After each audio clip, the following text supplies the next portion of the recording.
Hello there, traveler, and welcome back to the world of Kymaticus, where through the roles we play, we spin our tale.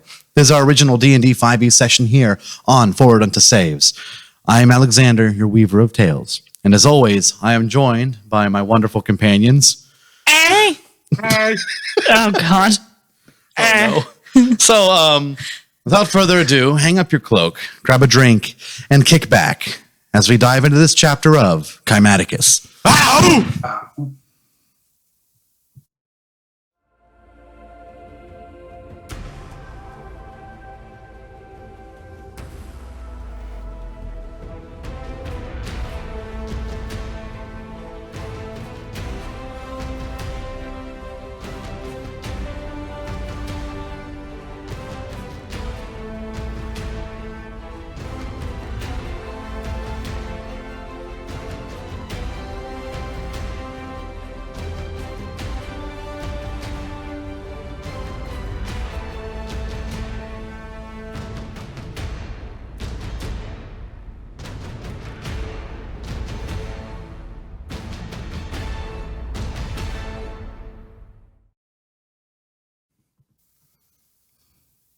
All right.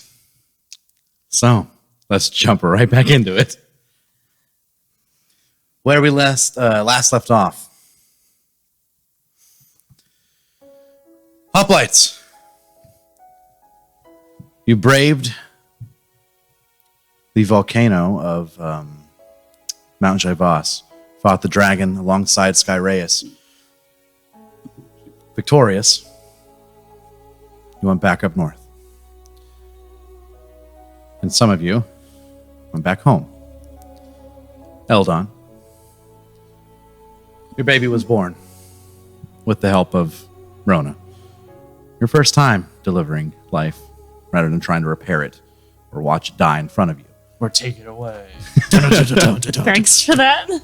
So, a beautiful boy delivered into this world, the name of which Ikarian Hawthorne Roland. Ikarian Hawthorne Roland.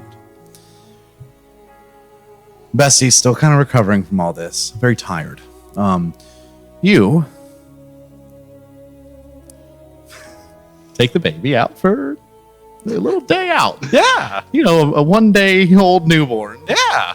Not thinking much of it. You took the baby to this place to try to, you know, Get some yeah. Hey, can you give me some advice? Yeah, you went out to talk to essentially someone that could help you out with this kind of stuff, and you learned a lot of stuff. You were leaving with a lot of books and all that, but we'll get back to what happens there in a second. Meanwhile, up north, Hector, you worked on your armor with the far metal and were able to craft something of it. And as for Tyler, after your soul being once again tampered with by Baphomet, you find yourself feeling a little lost again. But you and Rona join Hector back up in the north to go confront the children of the north. To confront Garund more than anything. As you found out, he is the reason why Skyraeus fell corrupted. It was the crown that he had on his head was brought to him by Garund. But you go in, talk to Stormcaller. Garund is ousted, and then disappears via what seems like a kind of almost like a flame portal from the giant hearth that was inside that one tent of Stormcallers. The giant that escaped your fight came back in a fiery visage and took Garund away. And after that, you were trying to convince Stormcaller to leave, to find a new home in Alvaron, a place where they're better protected, a place where they could be taken care of better, and be out of Wormbreaker's backyard, so to speak. He was hesitant before a lightning strike came down and struck the three of you up there, and the one of you right before you're about to get your baby back. You all were gifted with a boon of Skyraeus. Something that would help each of you in a little bit of a different way.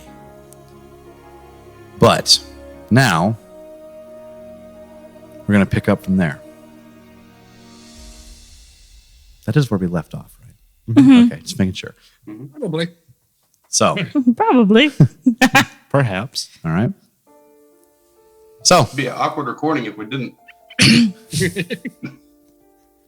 Left off before we got struck by lightning. Oh. when you guys slept, when was that? When you leveled up? That was beginning of last session, right? Yeah. Okay. All right. Hold on. Yeah.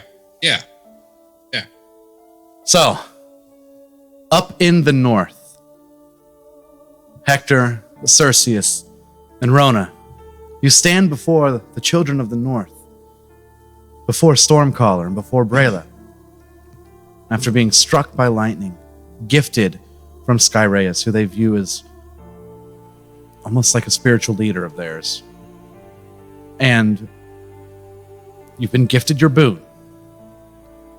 Hector? Got a boon? You had advantage on initiative now. Cerseus, 1 extra damage die on any lightning attacks you do. And Rona, advantage on dex saves. And then John, way in the south, you were given plus 10 to your movement. All a gift, a thank you for freeing him. And then Hector, you were given that horn by Stormcaller. Horn of Valhalla. A little nervous about giving that one, but we'll see what happens. A modified Horn of Valhalla. That's even better. Even more risky. Gotta make more minis now. What? Gotta make more. Yeah. Wait. We'll worry about that later. Okay. That wasn't promised. So, as you stand before the children of Skyraeus and their leaders, the Stormcaller just seems kind of baffled by everything, but he does slowly approach the three of you. And do all of you have tongues right now, or just the one? Yeah. Okay. All three of us. You hear him speak. What do you ask of me? He seems a little put in his place, it feels like, almost. Like maybe he took some things too far. And now for the first time, he might be realizing that maybe he should listen a little bit more sometimes. Well, didn't Hector already tell him that he needed to move? Hector told him to. Yeah. And then he said no. You don't need to Yeah. live here. Oh, And shit. then he got struck. We Yeah. got struck by lightning, So and back now he's to- changed his mind. Oh, my bad. It So just back needs to to where be we are right here. Yeah. He approaches Reiterated. you. Hector, what do you say?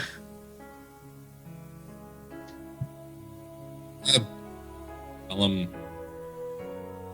prepare your people to move. We're gonna find a new home.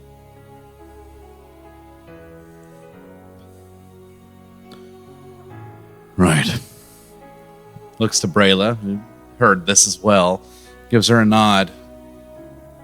And she kind of looks to the three of you, smile on her face. And as she walks away, she begins to speak. And because tongues is still cast, you can hear, she says something like, all right, people, let's all go to your homes, gather up what you need. We're leaving. Some people start to disperse. Some are just kind of confused, but it'll sort itself out. As you all stand there with Stormcaller, though, what's your next move? Towards Rona and Cerseus. And... Sorry. Go ahead. No, you're good.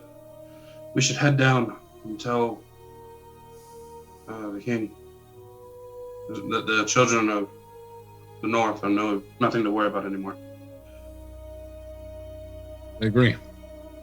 I'll let him know that children are going to be moving through his lands to get to Alberon. So he's going to need to know.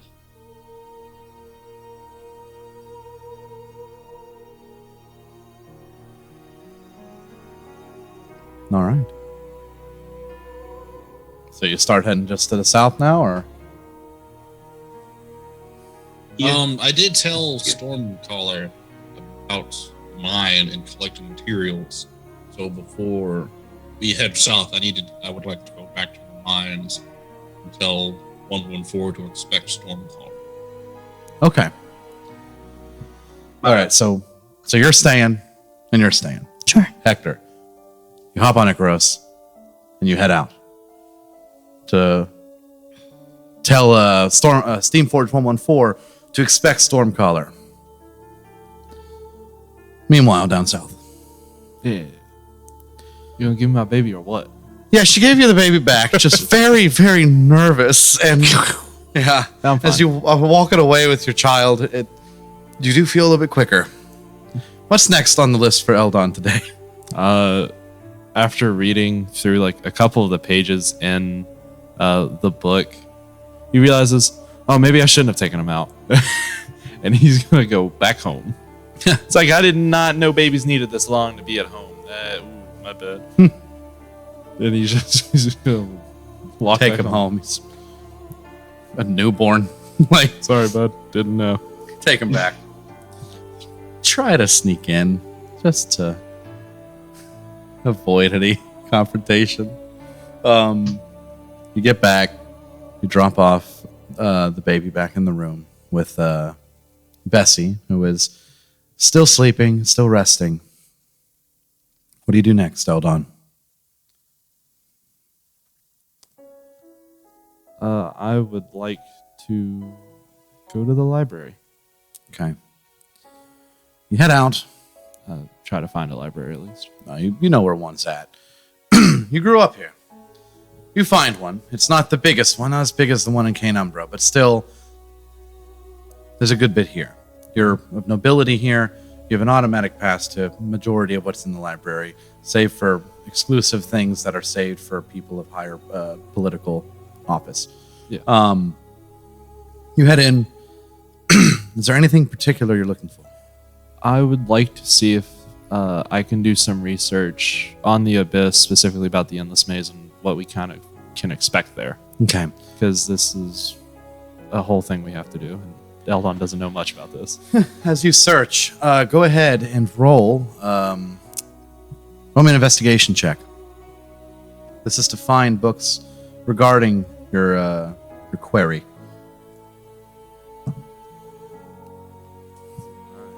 9. Investigation's not my strong suit. You do not find a lot, save for one book. One that seems seemingly was actually published within the last 5 or so years.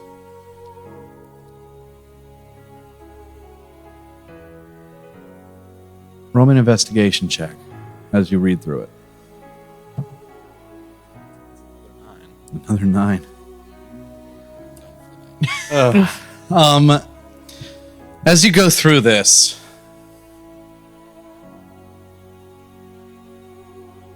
you find that a lot of places that lead to the Abyss were sometimes created as a portal from there, as in invaders.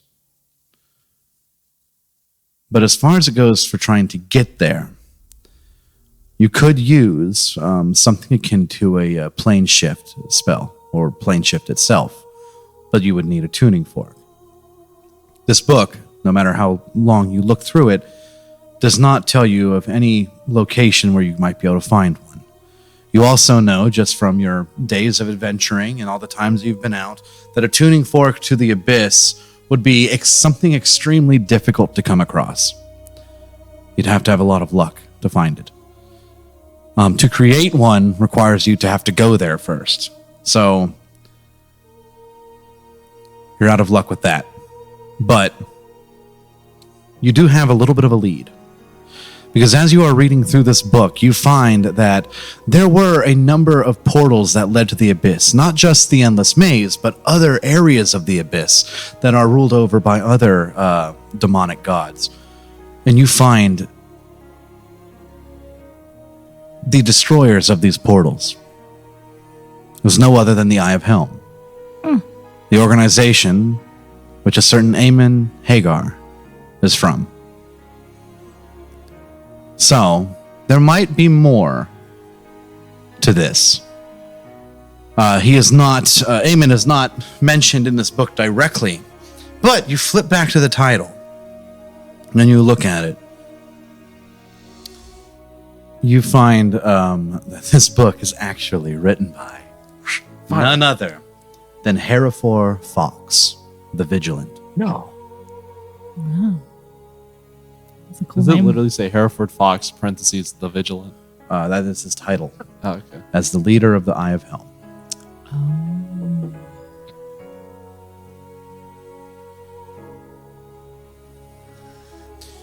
You know, from talks with Eamon forever ago, the Eye of Helm is split into two parts, essentially. One is called the Guardian's Judgment, and one is called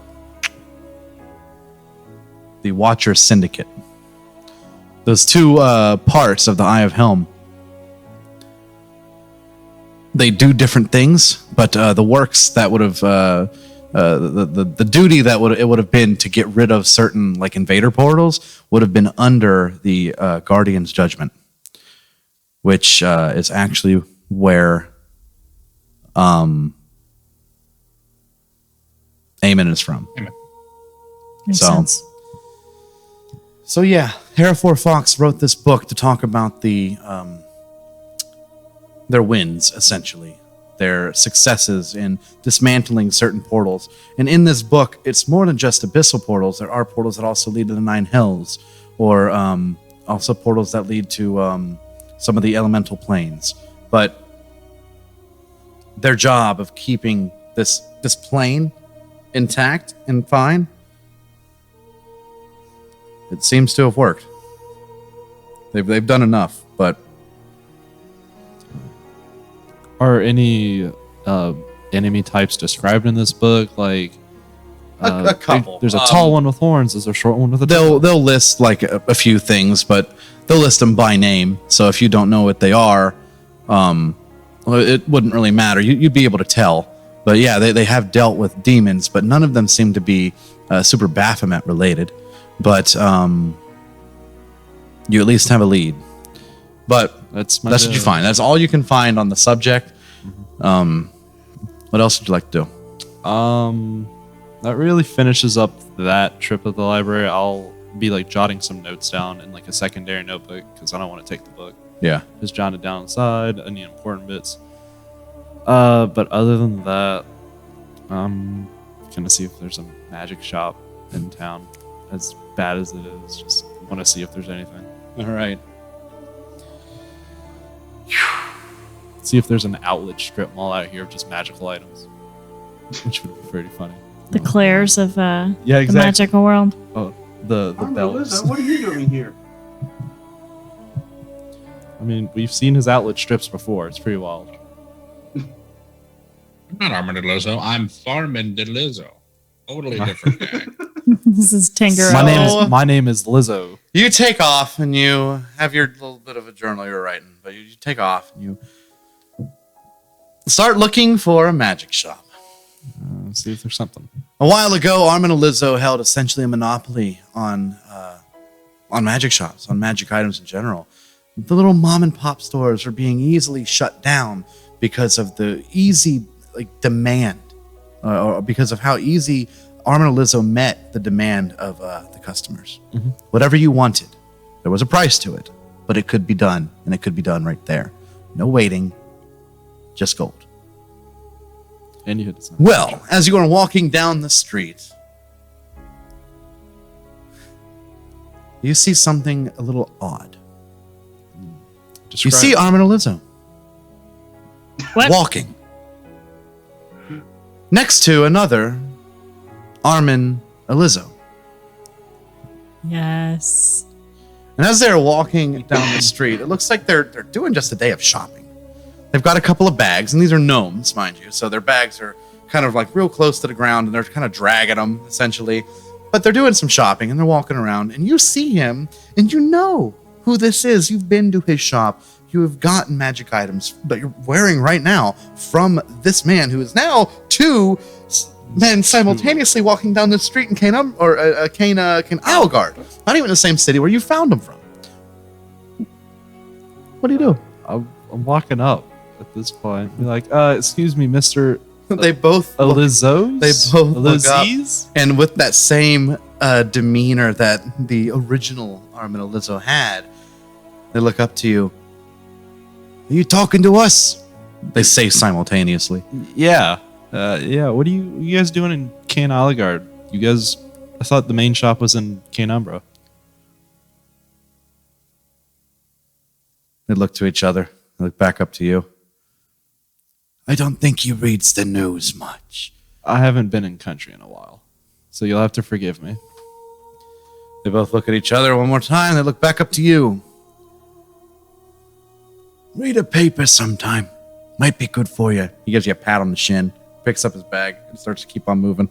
What about the other one? Does the other one just follow suit? They'll move. They just kind of like go around you. What? Keep going. So anyways, like I was saying, they keep on going. I'm going to see if I can find a newspaper. Okay. Or you a do town find a crier. newsstand. You go up to it. You frantically kind of look through, seeing anything. You find one little newspaper, and before you start to read, a little boy puts his hand on the article to block you from reading it. That's gonna be 2 cops. 2 copper pieces, please. Hand them over. You don't get your news for free here. Yes, sir, I understand. And I'll give him 2 pieces of copper. Here you go. He hands you the paper. Paper's expensive now. It was a lot cheaper a while ago. It was only 1 copper. Now it's 2. But as you get the paper, you're looking at it. Did I get hustled? You're looking at it. And it reads, Armin Lizzo guilty of unethical use of duplicates. Uh-oh. You own this paper, you continue to read. It says, Lizzo was sentenced to 200 years in a high-security prison due to illegal duplication of himself. 312 Lizzo duplicates were found within a pocket dimension within his old shop in Cain Umbra. Lizzo duplicates have since been freed, and they seek their own place around the world. But the wonderful magical shop of Armin Lizzo's Magic Emporium has been shut down, and 312 duplicates of himself are now out and about walking around the world. You have that information now. What do you do? When did this happen? How long ago did it happen? You look at it, it was sometime about a month or 2 ago. Papers are still writing about it. No. Yikes. That's why I was like, how long ago? It seems that the court finally happened, and he was. he finally had his trial. Yeah, he finally had his trial, which was very quick. He was immediately kind of sentenced. Gotcha. Quick trial. See if there's anything about us in there. Actually, yeah. Oh, See about if the there's any- H.O.P.L.I.T.E.S. yeah. Roll me there's- investigation. 15.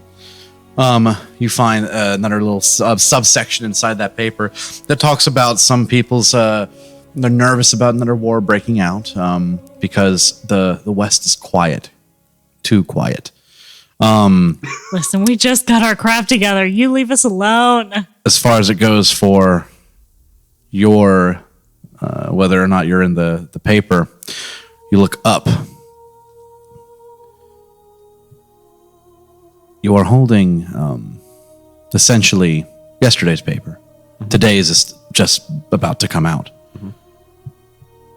And as they're putting up the new newspaper, on the front you see the great Xasha dead.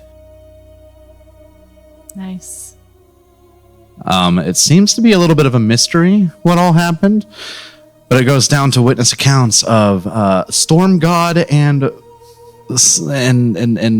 some people. Like they don't seem to know who really did it. Some people. That were well known. Oh, hey! This is a paper set. I'll be like, oh, hey. Storm God, pretty easy to see from the mainland. Yeah. The small people, hard to tell who they are. Agreed. Oh, wow. I didn't realize you guys got that one in so quick.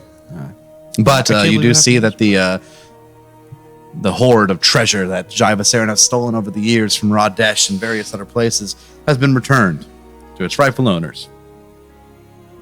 And you guys have a bounty to pick up. We have a bounty to pick up. That's true. Just remember what Archon Vale told you. Mainly to Hector. He told Hector something. Yeah, I told Yeah, Hector. he which I only forgot. told Hector. Go there. Would be like a quotation on what he said specifically. Because I can God. give it. All right. So, I what do you do remember next, that Hector Eldon? told him the Huh? I know. I remember that Hector did tell him to prepare the bounty in Cain Algard. And he said, don't worry, we'll be able to give it to you cash on hand. It ain't that much of a problem. All right. Yeah. So, Eldon, as you put that down, are you still looking for a magic shop? Sure. All right. I'll see if there's any mom or pop shop that's opened in the last month. Okay. As you're getting ready to search, we go back up north.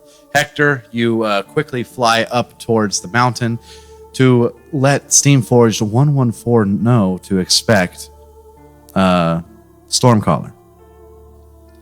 Is there anything else you wish to say to Steamforged 114?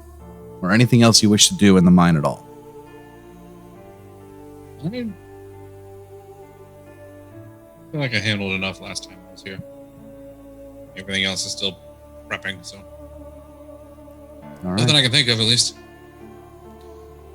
Your plan about sending Stormcaller up here to gather resources is covered. While Hector's gone, it still does take a little bit of time. Is there anything that you wish to do, Rona, or you, Tyler, or talk about?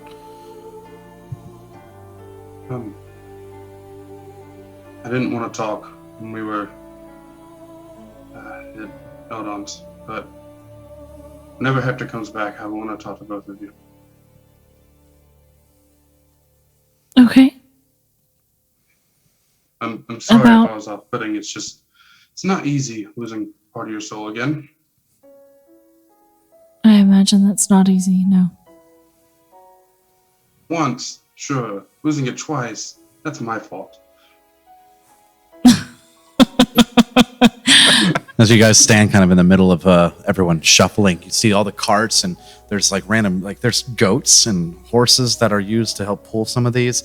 They're all kind of in that main road as people are moving stuff onto their carts, ready to move out, or they're getting ready to move out.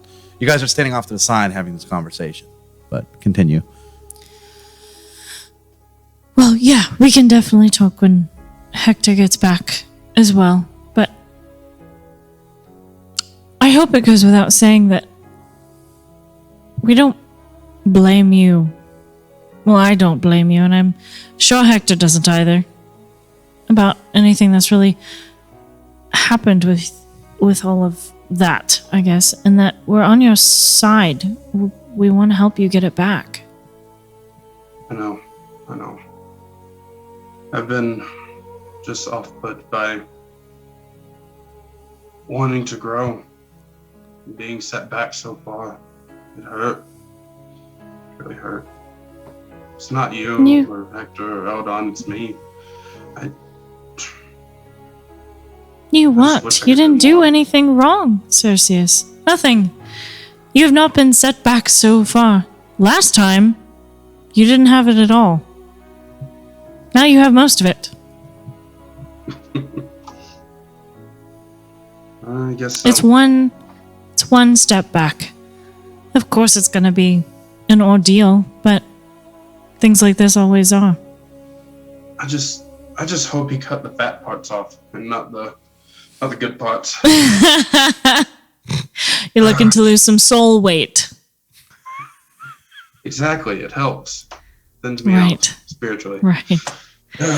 But no. I like I'll this help that. part of you, Cerseus. This is good. It's easy to joke when you have nothing going, I guess. I don't know. Wow! You lose your soul and you start roasting folk.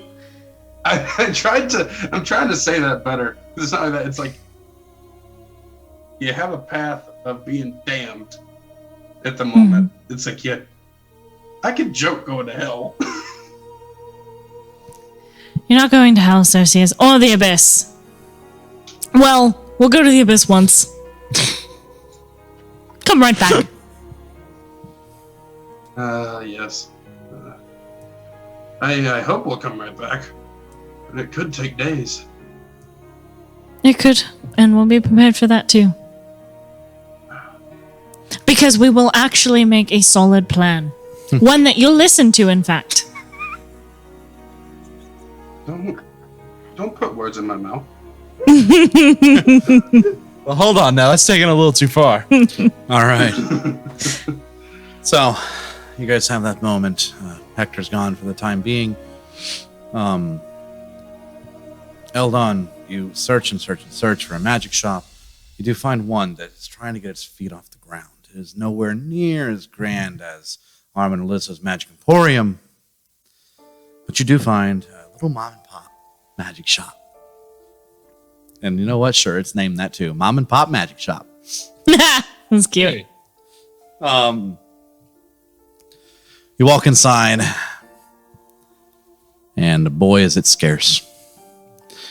You do see they do have a good bit of magical components for casting certain spells. They do have some potions. But as far as it goes for magical items, wondrous or armor, weapons of such, they do have one chainmail. It's kind of like a silk robe. No, not a silk robe. It's like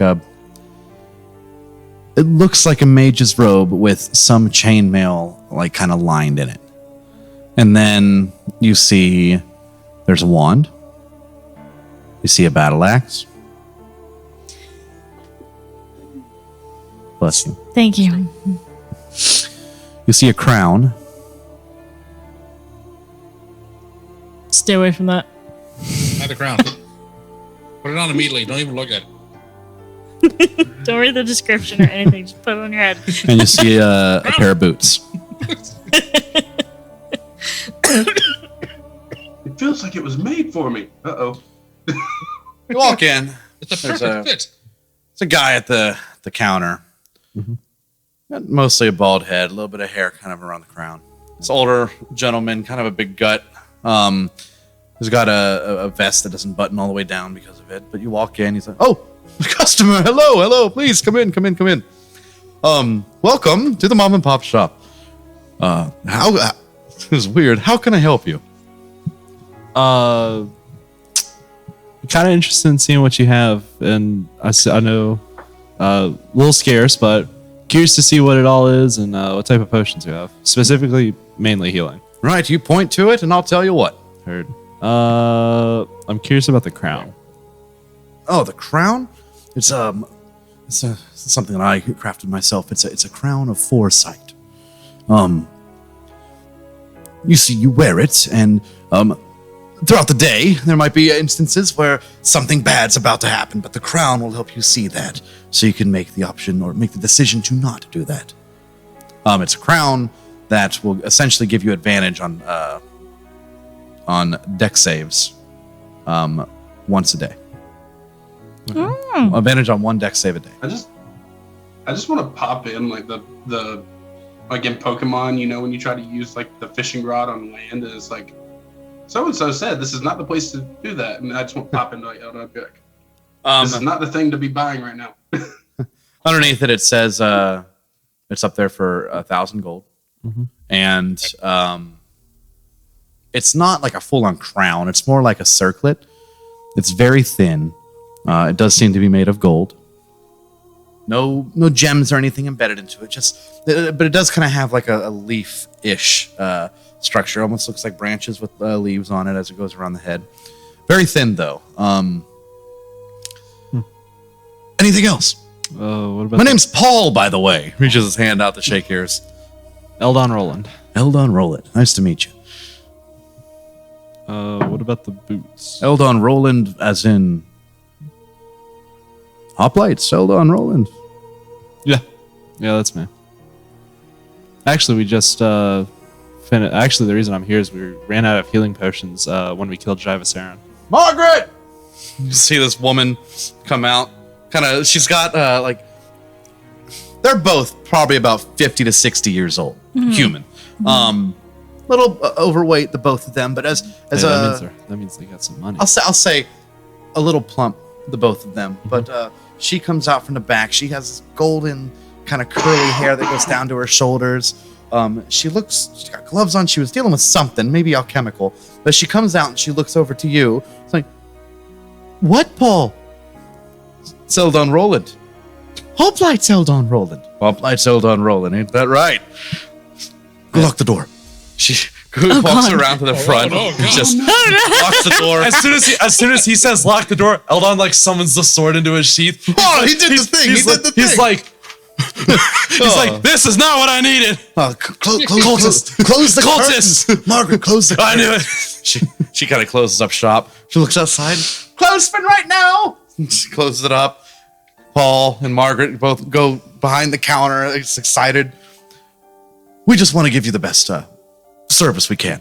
No one else is going to come in for right now until your business with us is concluded. And ever since the whole Armin and Lizzo thing, we've been really just trying to Get off the ground. get off the ground. And now that bastard's been ousted, thank the gods, it's finally happening. So we can finally open our shop. We were saving up for a long time, weren't we? Even back when, we were saving up for a long time, and here we are. It feels great. So yes, anything you desire, we can make. We're not the fastest. We're not Armin or Lizzo fast, but we can definitely do something. Anything. We can do anything, right? And she's like, yes, anything you want, we can make happen. Please. What can we do for you? I got you. Okay. I'm curious about the boots. What do they do? Yes, the boots, I made them myself. She goes over and grabs the boots off, and she puts them on the counter. She shows you these runes that are engraved on the bottom. These are essentially boots of flight. They will help you fly.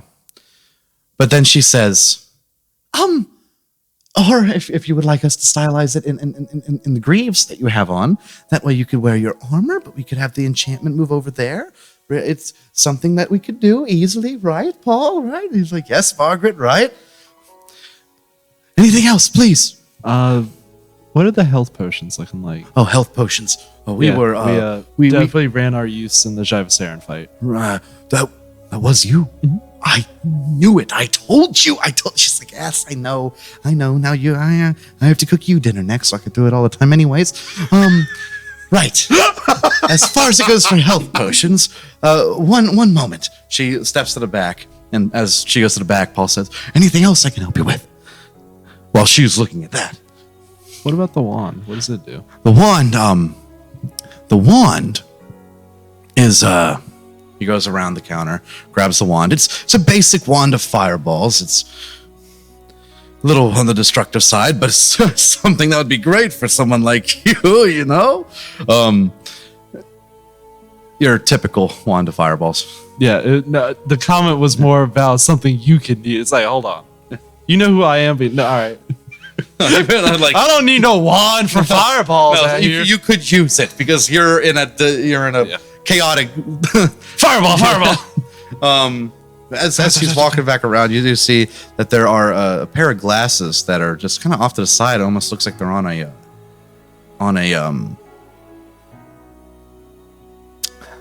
what would you call it? It's like a little pedestal or something. It seems like it's a magic item for sale, but it doesn't have a price under it.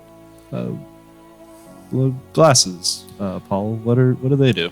They're mine. Put some under the counter. Sorry. Well, they look nice.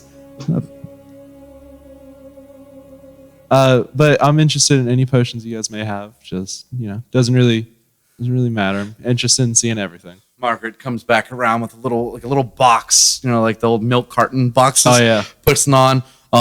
There are 6 potions of greater healing, 200 each. Oh, just the 6, or is there more potions? That's all we have right now, unfortunately. We thought about dishing them out into smaller doses, but before I did that, I went back and I just grabbed the whole thing, the whole lot. 200 apiece, which would put you, a little high. 1,200 total, but for you, we could do you a little discount, maybe 1,000 for the group. Don't have to do a discount. You sure? Yeah. Listen, you guys need some help off the ground. Charge me what you charge a normal man. Well, that's very, very kind of you. You're gonna add if you're gonna deduct 1,200, you can get all 6 potions of greater healing.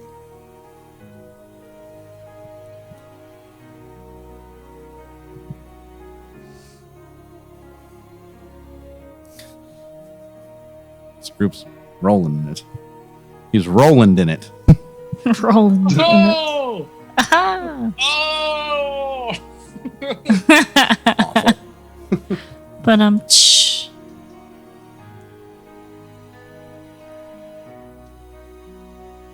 Okay. All right.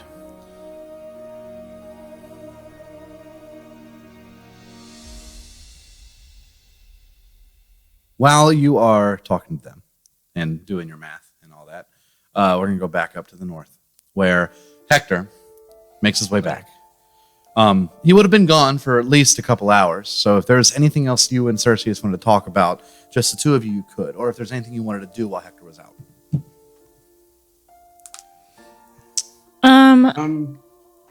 Good. No, you, All you right. can. I was gonna say I have none. Okay. Unless Cersei's had anything else to talk about, Rona did not, so she was going to assist in any way she could to help the town Gotcha. pack. You walk around with Brayla. Brayla shows you just kind of like, as far as it goes for individual belongings, people are handling that themselves. But she does take you around to kind of where all the animals are held. You know, chickens and cows and donkeys and such. And you kind of help move some of them around with Abe. Abe, who's just a giant teddy bear, until you tell him, Abe, get that goat over here. And he's like, "Arf." He goes over there. Aww. Until he turns into sheepdog. He turns a little sheepdog for a moment. So Hector, you see a griffin flying back into focus. As he lands back down, Hector, you see a caravan being put together of these people as they are getting prepared to go ahead and leave. You're back. What do you want to do? Yeah. Oh, next up, Cersei was right. We need to head to the Wormbreaker. Let him know that I'll have to We'll just have to deal with it. I No, look the storm's forward to not being here. a part of that conversation, to be honest with you. Right. Now that the storm's not difficult. here, we could all fly there. Make it easy. We can. Be faster. We do need to talk to Stormcaller real quick and let him know what to expect at the mountain. I'm sure seeing a creature powered by steam is probably going to be new to him. You want to go talk to him now? Yeah, I'll just explain to him what a storm, like the steam forged is, and not to be afraid to ask for 114, and then he'll get everything else set up for him. Right. Understood. I heard rumors a long time ago of these creations of the Stoneborns. How it would be magnificent if we could lay eyes on it. Things way before their time. I'm excited to see. You can tell he still seems a little like Miffed? just embarrassed Wary. almost. Yeah, he seems almost embarrassed. Gotcha. Okay. But yeah, so we want to start heading south. Well, they are magnificent inventions, so make your way there. Ask for 114. He'll tell you what you need to know. When you are ready, travel south to the border. Do not cross the border until I am there to meet you. How will I know? You'll hear from me. All right, Stoneborn.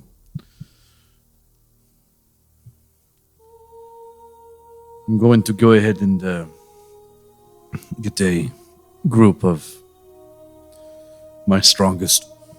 We will head to the mines. I will meet 114. As the rest of my people get ready, we will head south to the edge of the forest. Not cross into Wormbreaker territory, not yet. And I shall await there for you. Very well. You'll hear from me soon.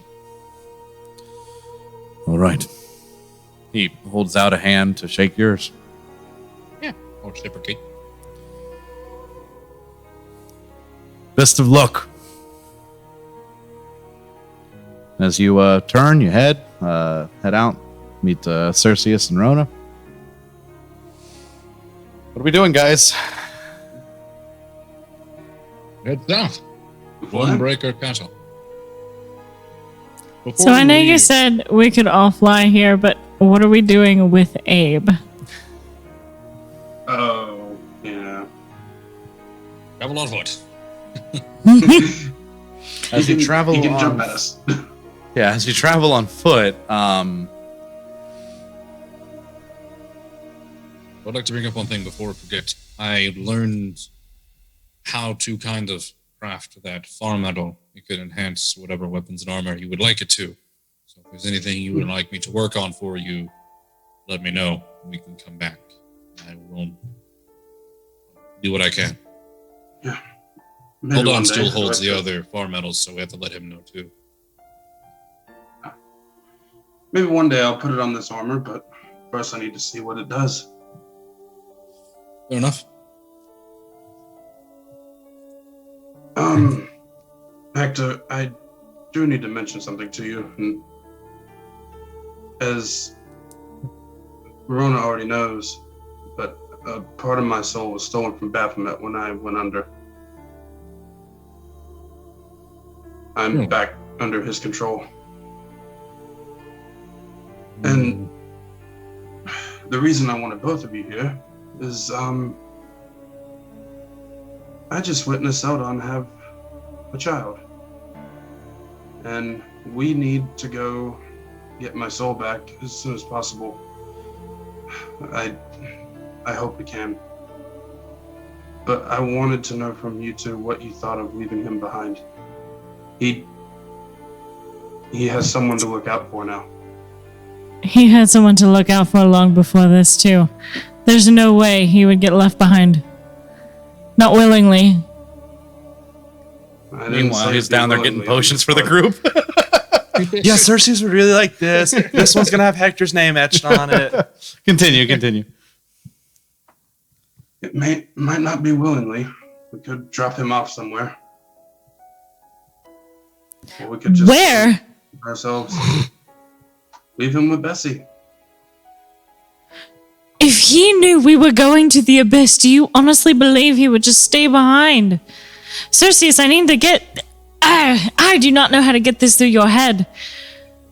We are here for you. We are willing to fight for you, all of us, him included. I don't want to lose Hector down there either. Are you going to leave me somewhere? What about Hector? No. You two don't have children. You're not as important. Right. Fair. Right. Don't know. If you quickly had children, it might change. To be fair, none of you know that. The only one that knows that for sure is Rona. Yeah, Rona's Yeah, the Rona only would one know. who Probably actually. Yeah. I think Rona would be the only one that we can 100% can confirm. Hector Anyway. just pulls out a list and goes, "Excuse me, did you think or forget about Ezekiel?" Yeah. You forget about Ezekiel. Hector has hundreds of children. You forgot about Boktor, Octor, Soktor. Just listen. Turtle and Finding Nemo. I have 100 and something kids. I don't think he's gonna go for that. And beyond that, I don't think it's fair to him to even ask. I just wanted to run it by you. It's all right to give him the option, but he'll say no. The best that we can do is put him in a situation where he won't be vulnerable when we're down there, as best as we can. We just have to advise him to be cautious.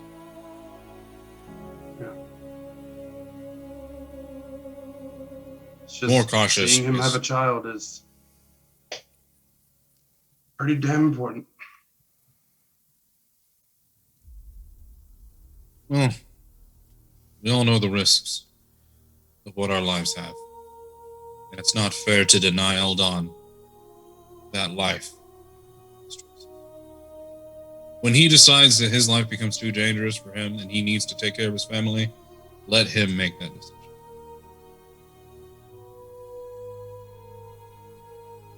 I just personally, I would feel guilty if that child grows up without a father because of me. Let's not Because let of that my happen, mistakes. then, Cerseus. I agree with Rona. Put him in the back. If we have to, tie him down and put him in the back. He's just tied Just to a make sure cart that the if whole that- time we're fighting Baphomet. The only way Eldon goes down is if the other three go down first. We can make that promise to ourselves at least. I think so. All right. You convinced me. But I just want that child to grow up with his father.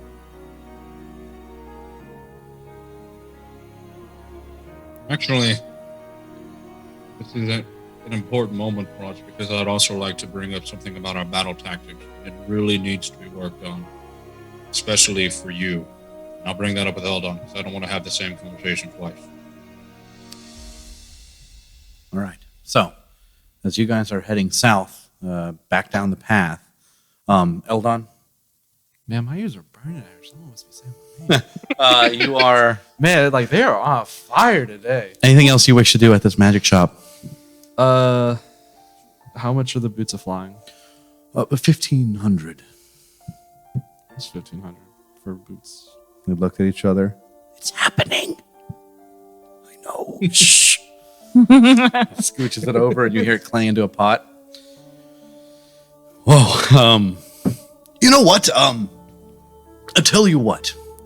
Is there anything that you could use? Make you some better armor, but I'm already decent. Don't need to sweat it out too much. Okay. Anything else? No, just better armor. That's really about it. Better armor. I mean, I'm already decent with the sword, and I'll just the moonblade in my hand. I mean, I don't really need a different weapon. It's pretty good as it is. Do you want to use it? Looks to Margaret. There is something experimental. It's kind of my own thing. But has anyone ever applied runes to armor of yours before? Runes, no. Okay. Well, here we're gonna. Oh boy. she walks into the back. I mean, as long as it doesn't sunder the armor, I'm interested. No, it won't. It won't break it or anything. It's temporary effects, essentially. As he's explaining this, she walks around with like a kind of a handful of these scrolls, and she dumps them on the table. Okay, armor. She pulls out this one that has like a yellow kind of ribbon around it. She puts it on. She kind of puts it separate from the rest, scooch the rest back into like this little bin offside the table, and then she takes the ribbon off, opens it up, and you see just a couple of runes. One big one in the center and some small ones off around it, almost forming a circle. And she says, with this, we can make your armor better, stronger, more durable for a period of time, 24 hours. You put this on, for the next 24 hours, it's better. The runes will then start to fade off over time, similar to like a fake tattoo. Oh, you do? She unfolds it, kind of puts it on your chest. Smother it with water, peel it off. Armor I wouldn't say smother, more of a dampen, you know? Yes. But when you peel it off, just be careful. You don't want to tear off. The rune. This is just a caravan for the rune, really, to make it onto its final destination. But water will activate it. Once water activates the rune, the 24 hours begins. It will start to slowly degrade over time, but should be about a full day, a full 24 hours with improved armor. 100 gold per. We have 5 of them. So if you would like, she puts them on the table. For now, at least. So when they say improved armor, what does You'll that have mean? a plus. You have a +2 right now, right?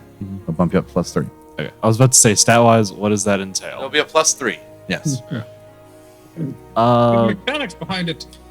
Yeah, it was just But I will say, better armor can qualify as anything. we have tested this on other armor we've had in the past, and I know that it's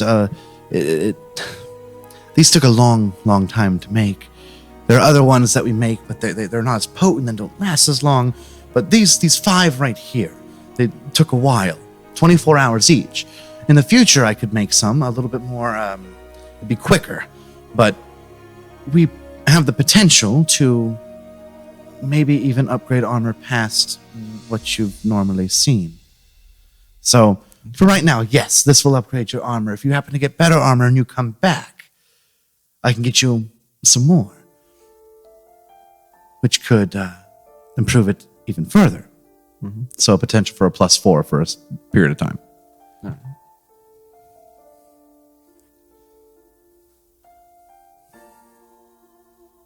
You hear a knock Even on the angry door. when Alex still gets above my AC. There you go. Wait, what did you say? Just being even angrier when you hit above his AC. What do you mean? I'm rocking a 37. Ah! You hear a knock on the door, and you hear someone say, "Alec, in there?" You just watch the Margaret and Paul just kind of look at each other. Under new management. Sorry, we just bought this building. I Within just this last give week. him a look, and it's just like, you can be honest. No, it's You don't have to. fine. You don't have to. You see fib. Paul sweating more. All right, Paul, what's going on? You don't have to lie to me. I don't know. I'm a hoplite. We're sworn to protect the world from big and evil. Nothing. Don't worry about it. right. The last tenant, whoever was in here last, must have been named Alec. We just got this building a week ago. Put that sign up there just 2 days ago, actually. How far behind on rent are you? No, we're not behind on rent. Then why did you fake the voice? Then why did you go under new management, under a falsetto? That was Margaret that spoke. Thought it was Paul going, nothing. Yeah. I was like, Paul. Why did you bro. sound like a woman, Paul? Yeah, exactly. I was like, why'd you lie? He sounded exactly. No, it's fine. Don't worry about it. We just need to get our footing. Once we're here long enough, people will know who we are. It's good.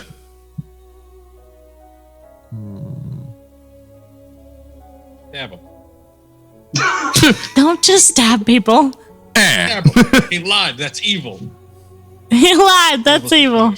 I ran it through my Good thing filter. it's me here, the neutral. on his shoulder. If you want the truth, if you want the total truth, we are just 2 individuals looking for our place. Margaret and I, we fought a long time for something like this. We finally have it. We don't want to let it go. I understand. I really do. I'll take the scrolls. How much did we say? You said 100 per. 100 per. We'll make it 80. Make it 100. 500 then. All right, you have So- 5 temporary increases to your armor. For a period of 24 hours, you can get an additional +1. That can exceed the cap of +3, but you only have 1 rune at a time on a set of armor. Gotcha. So you can't smack all 5. Yeah, you can't just smack them all on there. Suck it, Alex. Yeah. I'm rocking +12 armor. Hit me now, big boy. Wow, do you have a normal shield? I had to sell that for more scrolls. Oh, you have an AC of 30? Make a dex saving throw. Yeah. That is exactly what would happen, honestly. You do need water to apply it. So if you do not have water on hand to apply it, it does not work. I know that's very tiny, but... We have It an makes alchemy perfect jug. sense. So anyways, It'll be all right. anything else we can do for you? You hear on the door another knock. Alec? You watch Paul and Margaret just kind of look at each other. We're working on something in the back. You want to come see it? Sure. Probably As Alex in the back. he says that, the moonblade that I had is in the sheath, but it's like, whoa, what's going on You here? start to walk around the back. I'm gonna try to just roll keep me- the ears to Roll me a perception check. Anything. Roll me a perception check. 17. 17. As you're walking to the back, Paul puts his hand kind of on your back, not to push you or anything, but just kind of guide you to the back. You go in that back door, but just as you do, you notice Paul gives like a kind of a nod to Margaret. Oh, no. And as he goes in the back, he closes the door, As he closes, but doesn't latch it. He just kind of closes it some to where it's cracked about a couple inches. What? I would say as he closes the door, I'm gonna position myself to where I can see out of it. But like I'm looking at him, arms are crossed. Eldon's dropped this like the nice first out. He's like, all right, now you're getting the hoplite. Yeah. And he's like, all right, so what's going on? Do you think it's daft to try to? It's daft to try to lie to me. We're So what's not, going on? we're not lying to you. At Give all. me the truth. The truth is that we. The truth is, you gave her a nod as you shut the door. So that means something's going on with this guy that's hassling you about Alec. Paul. Yeah. Can I see what Margaret's doing as I'm talking to him? Just like, If you start to lean towards the door, well, I would have like He- positioned myself to see. Just I get he would have tried to have you not be in that position, but you can hear easily. So roll me a perception check to see if you catch this. no. It's even worse. 13. Okay.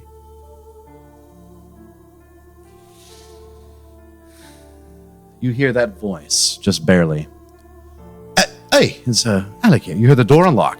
It opened, and you heard that voice from outside. Looking for Alec. Is he in here? And the voice responds. A much younger voice than what you heard from Margaret. You hear? No, we left a while back. We're actually on the other side of town now. We're just finishing up giving stuff to the new owners. But Alex over on the other side of town. If you want to see him there, go ahead. But we're doing a business deal right now, so goodbye. See you later. The door closes, locks, and what do you do? Not too sure. Eldon's kind of just dropped his suspicious self again. He's just gonna put his arm on Paul's shoulder and just move him. He's just up. Eldon's just. You and he's just going hear. for the door. Roll me one more perception check. One more. One. One. One. No. So, 8 total. 8. Yeah. You start to move Paul over. He's like a little resistant in the beginning, but then he just kind of gives to you. He doesn't want any trouble, you can tell.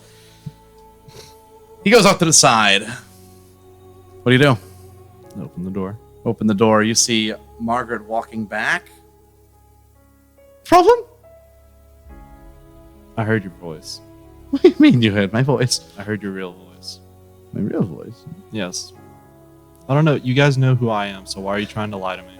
You know I can call any of the other members here in an instant. They'd be here in a second. I can just tell them, I'm in trouble. Or I need some backup, and they'll just right here in the doorstep, actually right where we're standing. You hear Paul's voice in a very different matter now. Mhm. You hear, go ahead and drop it. And you turn, and you do not see Paul. You instead see a thin, bluish-skinned creature. Oh. All right. Essentially, a doppelganger. I'll try to test. Does Eldon know what this is? As he drops his guise, you hear from behind now, as you've turned, Margaret's dropped guise. We only kept it secret for a week this time. And Paul, I know. Goes back to Paul. There, you're happy. You know our secrets, all right? Alec was the last tenant, and we did a lot of haggling to try to get him out. And maybe it wasn't the most ethical thing, but he just had this place. It was super expensive, so we did what we could to try to get him out. And I guess that guy was coming over here to look for him because maybe, I don't know, maybe he thought he was still here, I guess. Is he alive? Yeah, yes, we're not murderers. Are they lying? We might have robbed a little, but they're alive. Evil! Evil! Margaret will come clean. I changed the books some. As she changes back. Just a little bit of erasing a zero here or there, and we got a place for a pretty good discount. We didn't do anything wrong. Not like we didn't. Like Paul said, we didn't kill him. We're good people. We're trying to be. For the most part, we are, actually. Look, a long time ago, we had a shop and everything was fine. Elizzo drove us out, and he drew everyone out. It wasn't fair. A monopoly on magic items. You've got to be kidding me. Everyone went to his emporium. Then he started opening up these other shops with other members of his family, and more of his duplicates just being enslaved, doing whatever he wanted to, and it was just so unethical, and everyone else is trying to fight on the same plane of rules, but here he is, taking money, taking names, and every mom and pop shop, why we named it Mom and Pops, to resemble everything that shut down, that was finally starting to get back up. It's all done. It's all done. And now we have a chance. So I'm sorry, no, we aren't human, if that's what you want to know. And no one will treat us the same if they see us as, you know. I was going to say, it's not really a problem. Not for you, it's not. Well, not for you. For Alec, yes. Alec wouldn't even give to... Let's just say he doesn't like everyone. Mm-hmm. Is there an upstairs area in the shop? Like a stairwell that might lead up? That's our home. Can I try to read them to see if they actually killed this dude or if they all they did was drive him out? For 20 total. He's pouring his heart out. 21 total. He's pouring his heart out. Everything he's saying sounds truthful. Okay. Let's give him a nod. Don't tell anyone, please. Don't know what you're talking about. We just had a business deal. Anything else we can get for you, sir?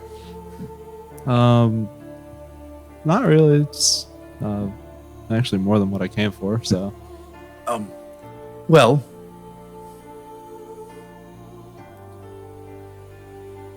and Margaret look at each other. What type of armor do you like? plate. Plate. I'll just Any design inspirations you would like to have added to it? I like it plain. Plain plate. Keeps it simple. No highlights, no... How about this? And I'll just pull the plate out of the bag. Why don't you do a design then? If you want to do some, add your own flair. Just don't go too crazy. The plate out of the bag? Mm-hmm. You're giving them your armor? Yeah, I just set the chest plate down. If you want to do a design, you're more than welcome to. Well, it will take us some time. This is something that wouldn't be ready today, but... Well, I'm in town for a little bit, so... You know, saving the world. But I just had a kid, so... Well, congratulations. So she starts to go into a little bit more of the detail of this as you guys begin talks, and we go back up to the north, where Rona, Hector, and Cerseus are traveling down south with poor little Abe, who has to be on the ground. Abe's like, guys, I really appreciate you guys walking with me. As you guys are walking. Remember, this is a 2-day journey, so when you rest tonight, you'll be halfway through. I'll put up the temple whenever we get comes. to that point. All right. On the way down, you guys are talking. Anything else you wish to discuss before you rest up for the night? Should we tell the son first? Maybe it'd go easier if he knew. Rona and I did talk to him before we left, and he was more for finding a peaceful option, whereas the father was not. Speaking on a political standpoint, Windbreaker would probably see it as a slight against himself, as disrespect to tell his son before we tell him. So preferably we tell them both at the same time. All right. I was also thinking they're going to need an escort. Can't just have them wander through Severn, because Windbreaker might see it as a chance to get rid of a thorn in his back. And they'll definitely need a guide to get through the lands if they've been stuck up north for that long of a time. Right. Guess that works.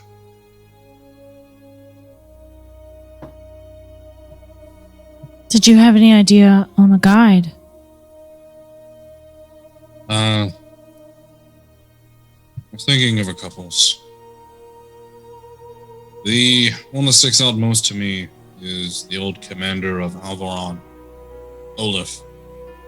He is very familiar with Serum, and he's also an old friend of Wormbreaker because he helped organize the defenses against Alvaron during the war. During the end, at least. So, he's familiar to Wormbreaker, he knows the land, and he's a dwarf, so he'll be from at least a similar face to Stormcaller, so hopefully he's the perfect middleman to bring everybody at ease.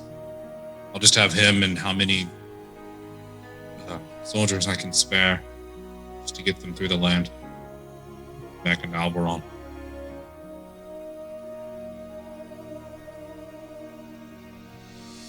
Seems like a Didn't good take much, I fit. couldn't imagine. Just a small company of 20 or so should be more than enough. Do you really think we should worry about Wormbreaker like that? No, it's merely more of a ceremonial security thing. People are less likely to attack caravans if they actually see that they have armed guards than just random merchant on the road. Right. Plus, it makes everyone happy. It'll make Wormbreaker happy to see that I have them corralled. It'll make Stormcaller happier because he'll see that I have him protected against his enemy. And just help me keep track of all of them. Wow. Told you to go up to the north. You're bringing back down all like corralled up. You said you wanted it fixed, I got it fixed. Go ahead, Rona. I forgot what I was going to say. Anyway, Oh, I'm sorry. it's okay. How are you feeling, by the way? I saw that you went down that last fight. I tried to help, but everything happened to go black for me at the same time. Yeah, I'm good. It's been a while, but Cersei was way worse off than I was. Thanks to Eldon. Yeah, you know, just got my butt charred a little bit by the lava. You did. That was scary. I never want to have to do that ever again. Just throwing that out there if it matters at all. Roll me I think my butt's a numb. wisdom saving. Oh. Excuse me? Whoa. Hold on. You can't casually ask that. Excuse you, sir. That's not allowed. Oh, what? 25. +6. Plus 6. 31. Goodness. You fail. Wait, You fail. Sorry. I did that wrong. I roll insight checks with advantage, not wisdom saves. Let me redo that. I'm sorry. Oh, That's worse. Yes, fair, Ben. Oh. So that is 19 plus 6, 25. Way lower than 31, but Only by 6. Failed worse. Sorry. You take DC was 50. 3,000 points of. You take 3,000 points of die damage. Not even necrotic. Alchemist saw you die save me, damage. so now he's after you. Bum bum. Who had the heart of Zaragoza? me. I thought so. The only one that's whoa, what? Hold What does on. that mean? Wait a second. Okay. 25? Yeah. All right. I don't like how you Saves 30 from questioningly now on, said for sure. 25. Make a wisdom save every 6 seconds.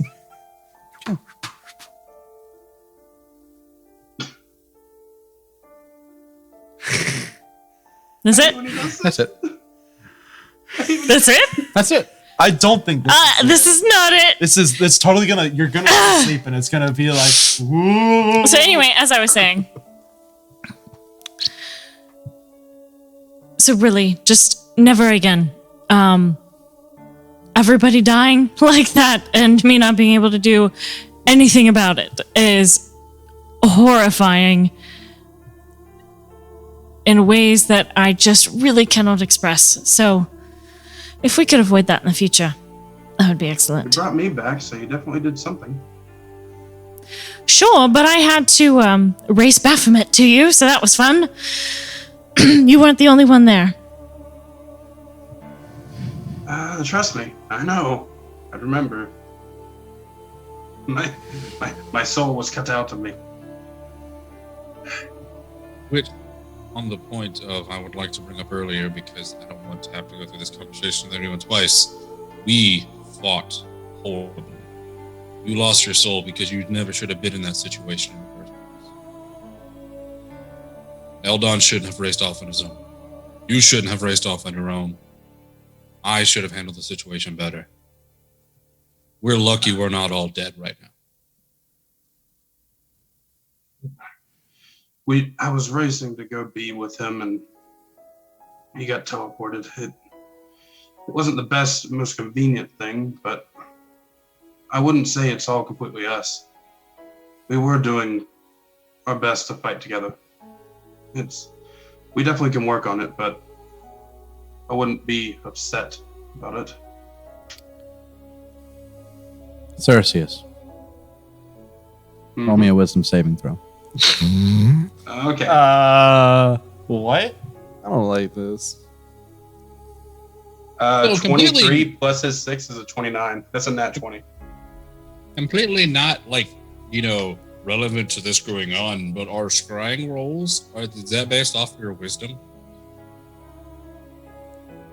Yeah. Based off your wisdom. When Scrying. the creature scries on you, you have to make When a someone's trying to save scry versus on their you. DC to either avoid it or to. Given Alex's Yeah. confused look, I'm assuming that's not what it is. Giving his Either that or This is he has a freaking really hard. good poker face. Anyway. Well, I assumed at first it was like, okay, if someone was trying to scry on the heart, so that would go to Rona, so she would have to roll for the scrying roll to deflect it, right? No, you can Sure, scry on an after all, object. It made me question myself. Can you? Yeah, you can scry on an object and it just because it's an object, it doesn't make a save unless I it's bet. sentient. I'm just trying to be meta. Please carrying on. I guess Carry on. I guess just Would to we kind know of that this is happening? Would we know? Hold on. No. Rona, go ahead. I would just add that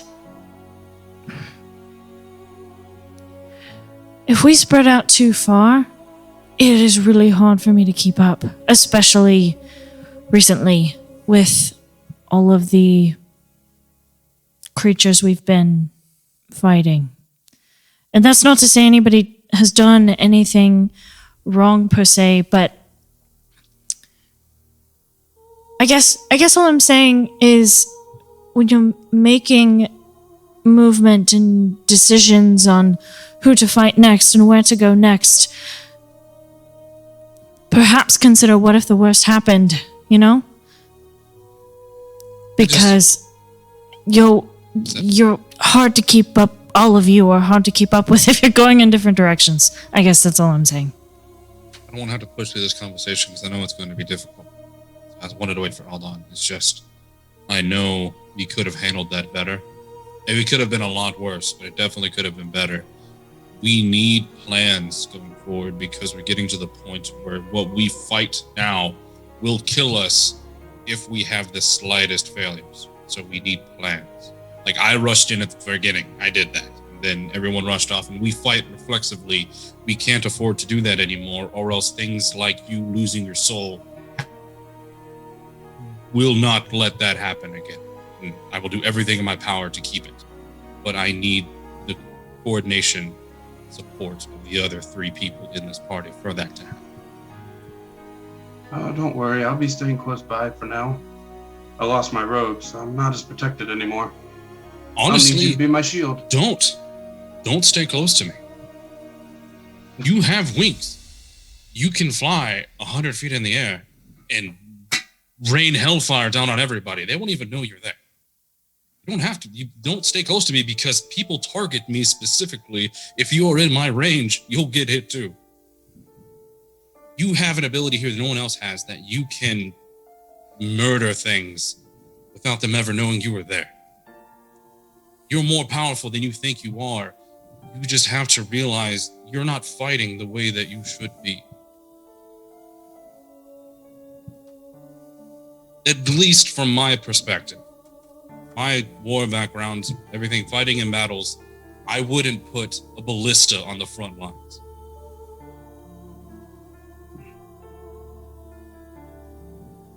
You're right. We've never had to do that before. It's different.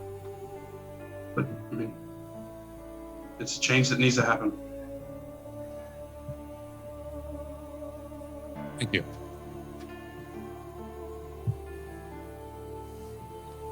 So, I think that was hard. as you guys have this conversation, it is getting darker outside. The time is coming. You know it. And it takes me an hour to cast the spell, so Yeah. if it's probably guys an stop. hour. You go ahead and begin your casting, and while that's casting,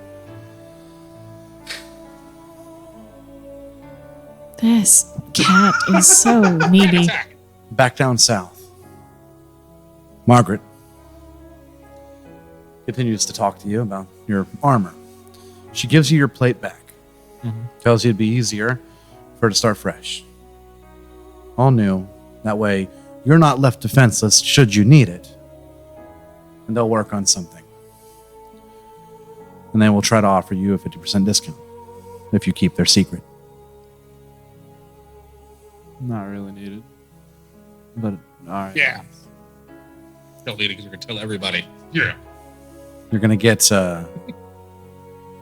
plus. You will have a +3 set of armor in the works for you for 1,500. Okay. That's half off.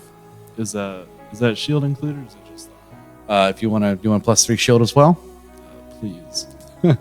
Please. I'm sword and board. Half of that is Make that a board. total of 2,500.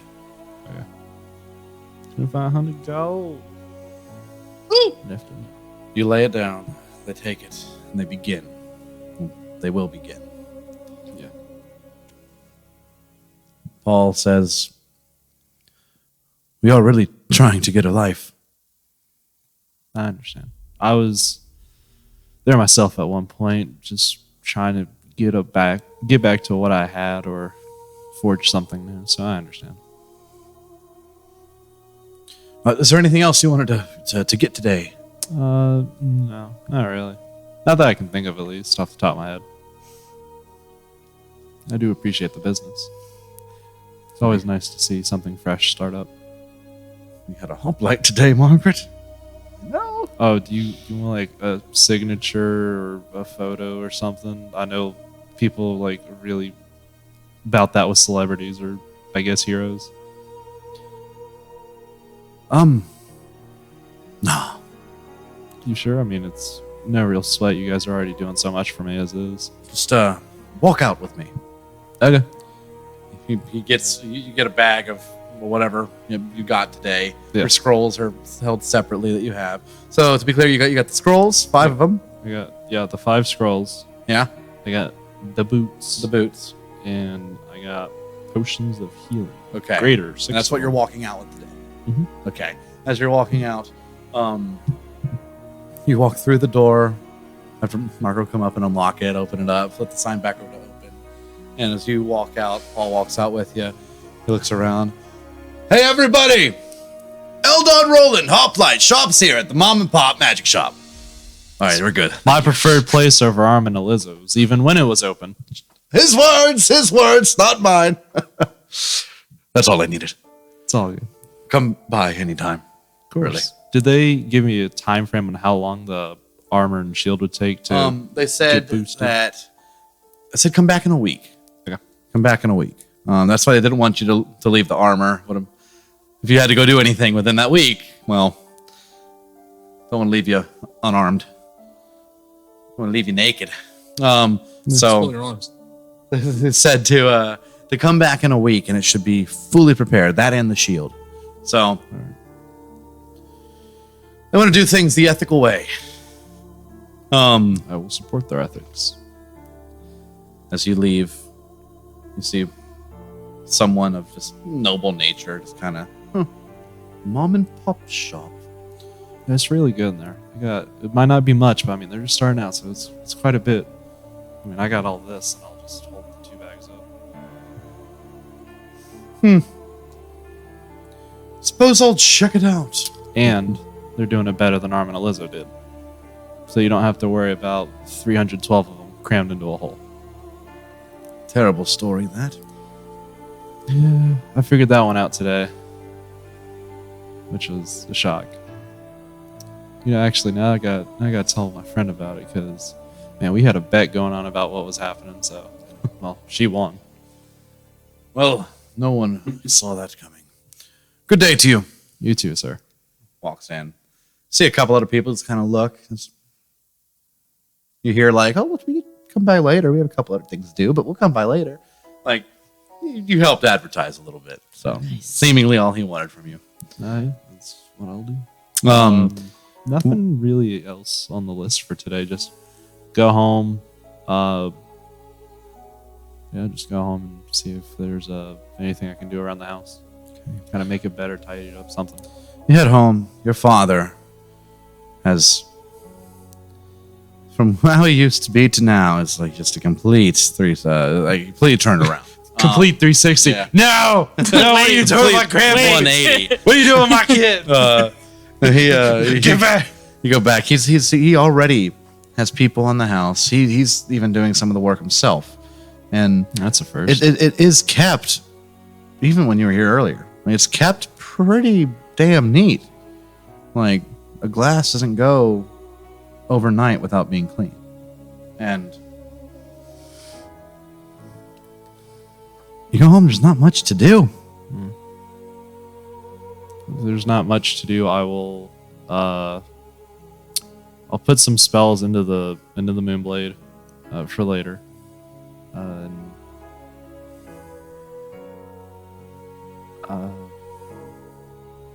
Is Bessie awake at this point? Yeah, she would be. She's awake just- with the baby. It's been some quality time with her then. Okay. When do you plan on going back with the H.O.P.L.I.T.E.S?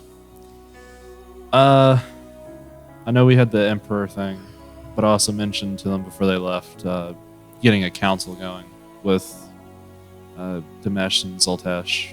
You already talked to your father about that. Yeah, didn't you? but I mentioned it because I knew that would happen before the Emperor stuff. Oh. So I would hang out long enough for that to be concluded. Okay. But I mean, a week if it's earlier done. All right. I have to mark these spells off real quick. Meanwhile, you guys, your spell is successful. Okay. Just Hector, everything during is that time, suspicious. roll me a wisdom saving throw. Good thing I'm not here. On that To be one. honest with that you. One. Come on, that one. I'm waiting. Is it a magical effect? It is. Haha, it doesn't matter because it's over 1 out right now.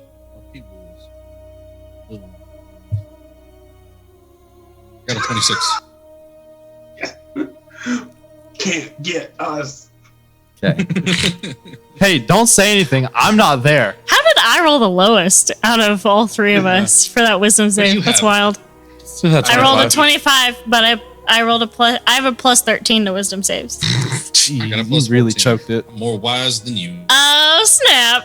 Well, Well, if you add your plus 6 into my wisdom save, then that's You're a plus plus 19. So suck it. I'm not. I don't want to. Fine. So, anyways, their spell's completed. Okay. You walk inside. Who has the junction? Is that John? Mm-hmm. Okay. Oh, did he Tyler. keep that? No, Tyler would have it because Tyler they had would the have rooftop meeting. I forgot about No. Cerseus has it. Yeah. Xasha, Sorry, whenever I was on the Cerseus has it. You're right. Cerseus has it. And Cerseus has the D8 football. Spell is successful. You all head in. I'm sure you already have food. Yeah. Getting all prepared and all Yes. that. So, There's a big table, and there's just warm food on it. yeah. So you walk in. Your Temple of the Gods, as it was last time and the time before. As you are there, anything else you all wish to speak of? Anybody feel like we're being watched? You feel pretty safe in the Temple of the Gods, as it is designed to keep It's weird. I don't know. prying eyes out. Yeah. However, after you sit down and eat for a little bit, Cerseus, the junction lifts out of your bag. The portal to the dimension within opens up, and Xasha walks out, knowing that this place is safe. There's an extra plate of food for her. As she walks out, she sits down. Been waiting. You hear her speak, her common, getting pretty good. I never told you all about me. Not much.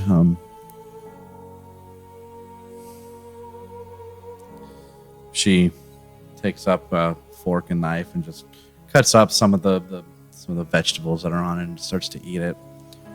Just like it's like she's studying the taste. Mhm.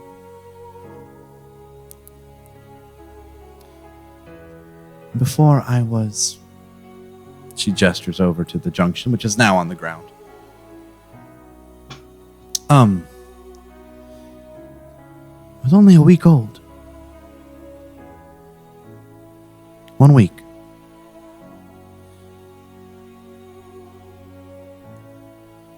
You spoke to Grew another. up in there.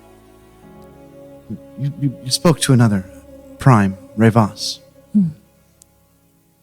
Revas was thousands of years old, I'm sure. He went through his understanding. It's kind of like a period of meditation that the primes are supposed to do after their birth. I was stolen away before I could do mine. I don't have the connection to Aeon as others might think, as other primes do. But traveling with you all, I see everything around the junction. Your bravery, the way you work together, the hard truths that you get out from time to time. I wish I could be out with you more. I do. I cherish moments like this where I can walk out and not have to worry about the other gods knowing about my presence on their precious plane. But I was a week old. We were born by stardust. We look as we do. I look the same right now as I did the day I was born. The power we all hold, still the same amongst us all, but my understanding of it is very, very lacking. I don't have the wisdom as my peers do. They don't yearn for adventure. They don't yearn to taste food because they don't need to eat. They don't yearn to sleep because they don't need to dream. They don't yearn to dream because they don't need to sleep. They don't don't really have wants. It's more like that they're always sitting there, understanding what's happened and what is to happen and what is and isn't, and it all just seems kind of ridiculous when you're sitting on this side. You don't know. So I'm nervous when I go back, if we go back, if Avellium is brought back too, and I go through my understanding. I'm nervous. I'm scared almost that I won't have the emotional connection to you all. The feeling of freedom that I have right now, the desire to want to put some of these steamed vegetables in my mouth, I'm worried I won't have likes and loves, wants. Because all the Aexir Prime, all of them are already satisfied with what they have. They're put in these giant cathedrals, these giant palaces, and they're worshipped, essentially, as these priests of Aeon, these grand priests. It's a life that, for the short time that I was alive before being taken, I was to have. It's a life that I was nervous about having. I thought I was, but I didn't really know what nervous was.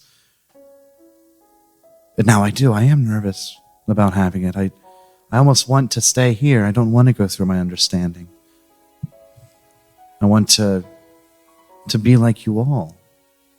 I don't want to be locked away anymore as held as this person of grand power. I want to be out. I want to fight. I want to be me, it feels like. I want to be me. And either way, I look forward to these moments. I get to indulge on the things that I feel like I might not want in the future. And I know that I'm not out and about talking to you all.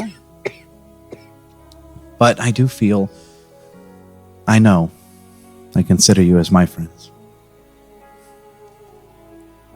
I've spent more time with you all than I've spent with anyone outside of this plane.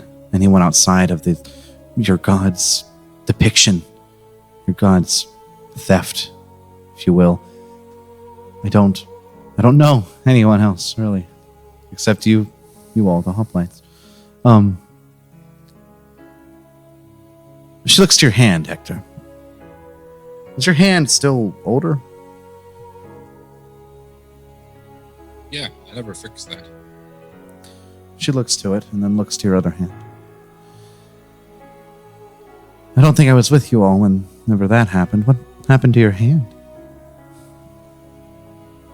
There was some patch of time distortion. That's why I could describe it.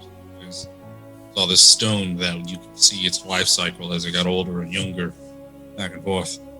I was dumb enough to touch it, and I got caught in that time rift. Now my hand is older.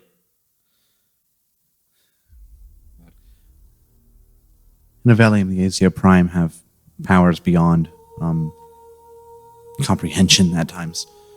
The older they get, the wiser they get, the more powerful they get.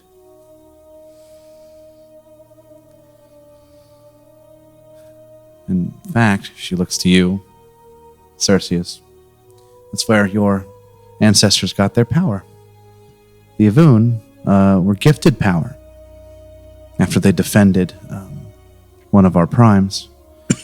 But you need to understand that your ancestors lost a lot because an army came for that prime. But the primes have a limit, and that's why the Avun sacrifice was so great. I see that you are struggling again, but you'll persevere. I know you will.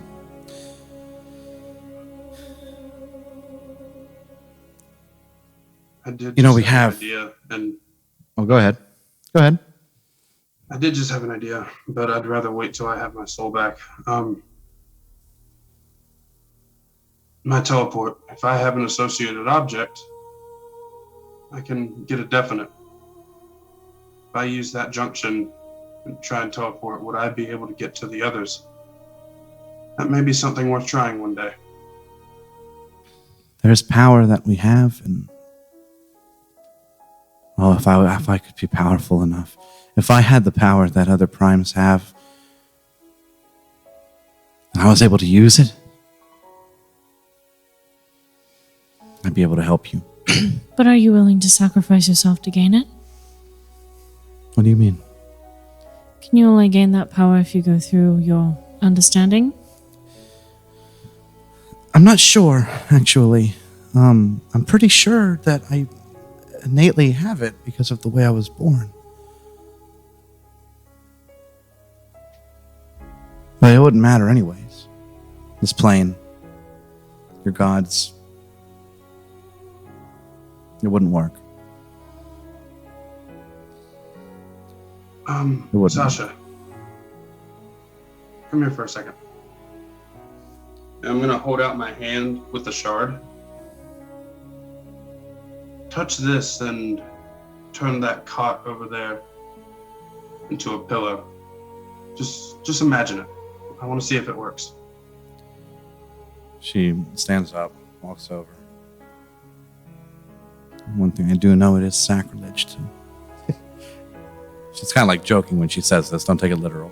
It's like, I feel like I'm messing with the creators. She touches it. It doesn't change when she does that. She puts it back in your hand. Can I try and talk her through it, like how I would do it? She was about to say something though. As she puts it back in your hand, and she says, "Your people of Voon or anyone else that would be from Avellium, you would need a physical object to be able to use it, but my people are supposed to be able to just draw from it. But our power comes from space and time. That's the shard of the Uneath, the embodiment of space. The things that make up everything that you see, smell, hear, taste," looks to the food. But we would need time as well. I mean, it's something innately that we feel, and I can feel the energy of the Uneath just standing here. But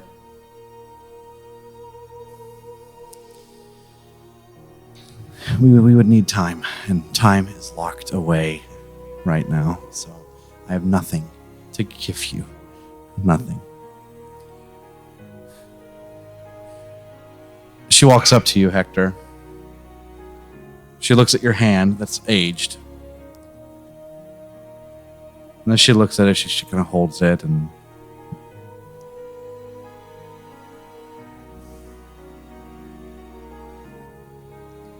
she closes her eyes, and you see her like focus and try.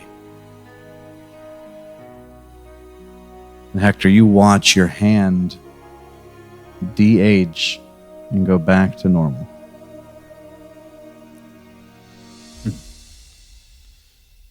She opens her eyes, she looks down at the hand, and she kind of like drops you. Like, she backs up. I didn't think that would work. How did you do that? I don't know. Space and time are needed. Space and time. We don't have time. Time's locked away. We have space. There's something else. When I There's first something did that, else. my hand felt weird for the longest time. I got used to it. And now that it's back to normal, it feels weird again. I'm sorry. You're fine. No, thank you. It's nice that my hand matches the rest of my body. It bothered me for the last year. Thank you. I appreciate it. Just when I was about to start calling you old man. Well, I'm a little bit less of one now.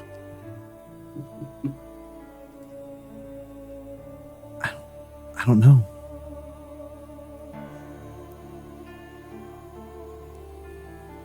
She kind of quietly goes back to her seat, sits down, keeps on eating her vegetables.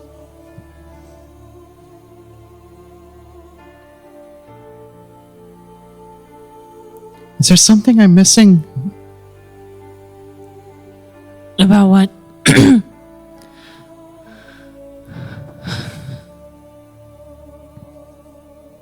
You don't understand how you did what you just did, then I would assume yes, you're missing something.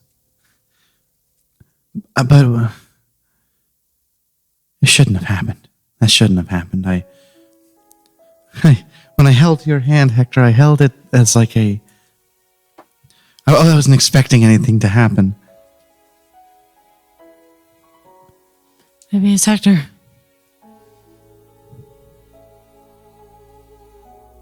She Be nice if it stares wasn't at. for once. She stares at a cup. Her glass is empty. She stares at the pitcher. She holds her hand out. You watch the pitcher levitate off the table. Shakily levitate towards her. You can tell this magic is just kind of barely there. It's weak. You hear her just kind of gasp as it floats towards her. She grabs it quickly as to not let it fall because it felt like the magic was failing. She pours herself the glass, just kind of... It's not Hector. See? Had nothing to do with me. You're special all along.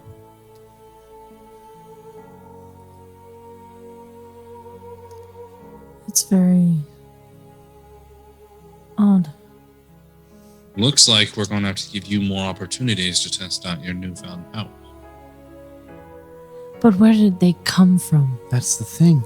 Unless there's a direct path to Kymaticus, there is nowhere this came from. I think Rona can agree with me on this. If it's too hard of a question to answer why, just believe that it is. Have faith. Figure it out in time.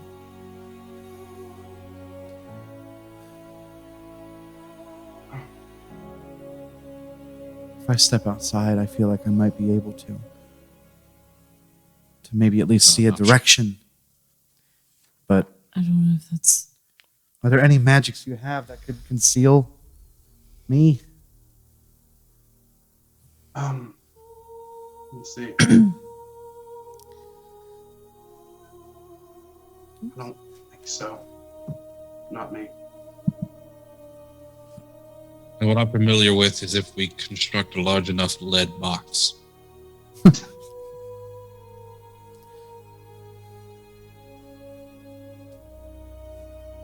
Which, honestly, isn't that bad of an idea. I'm sure we'd have the resources to make like a lead room. Right?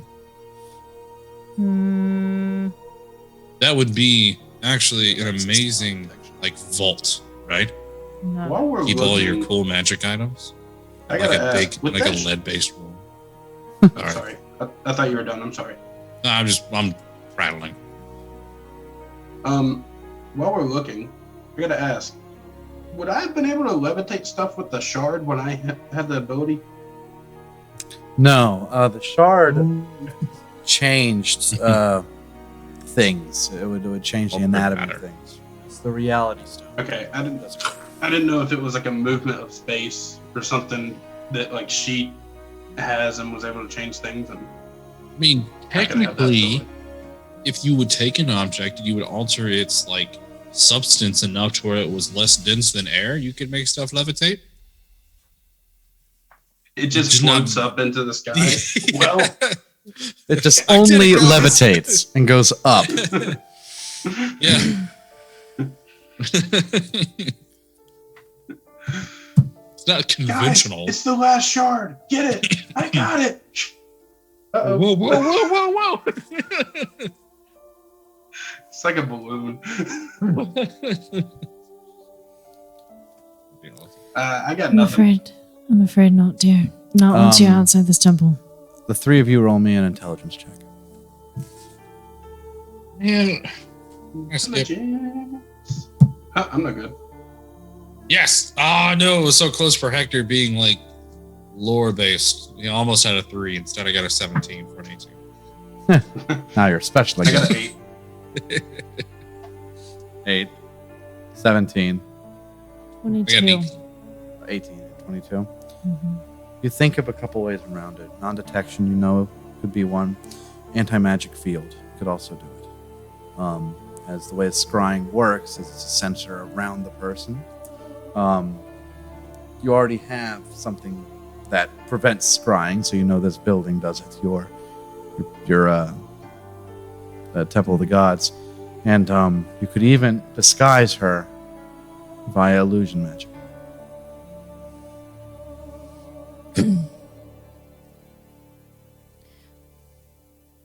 Well, I know of a spell that could do it that I have access to, but not today. I'd have to do it first thing in the morning. What is it? Anti-magic field.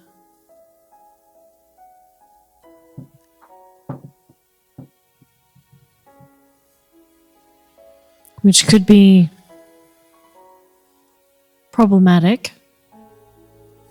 Because if you can't use magic in it, how will we test it? If it's Avellium, It wouldn't affect her it won't because affect she isn't. Yeah. Right. That's why parallax is so scary, right? It's hard to keep up with. Sorry. Just a random thought I had, looking through the spell list to try to figure out what we could work. Just hypothetically speaking, what would happen if we banished you? I have no idea. Probably send her back in the junction, because isn't that its own dimension? Yes, it is. Who knows? It might just put me back in there. But as far as I guess. know, it would send you back to your home plane. Plane of origin. I think you and I both agree that that junction is not your home plane. Doesn't feel like it, but I don't know. Then you run into the question to where, could our magic reach that? Or would it just do nothing? Because she's not a creature that could be banished within our realm. She probably would go to a demi-plane. Just I guess we Hang will out. never know. Please don't banish me. I'm scared. I don't know what will happen. if you don't mind my asking, what caused this curiosity? What do you mean? I don't know. You just, and no offense to you, I can't even imagine what you've gone through. But you've been fairly closed off to us, and then what changed that made you want to open up?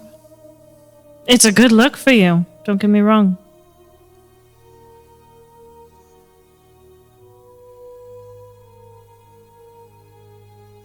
In her defense, if I was trapped in a small room, chained down for thousands of years, I would not assume myself I would be friendly. But maybe we just have the pleasure of meeting the original. I have to agree with Hector. But I watched you all fight that dragon.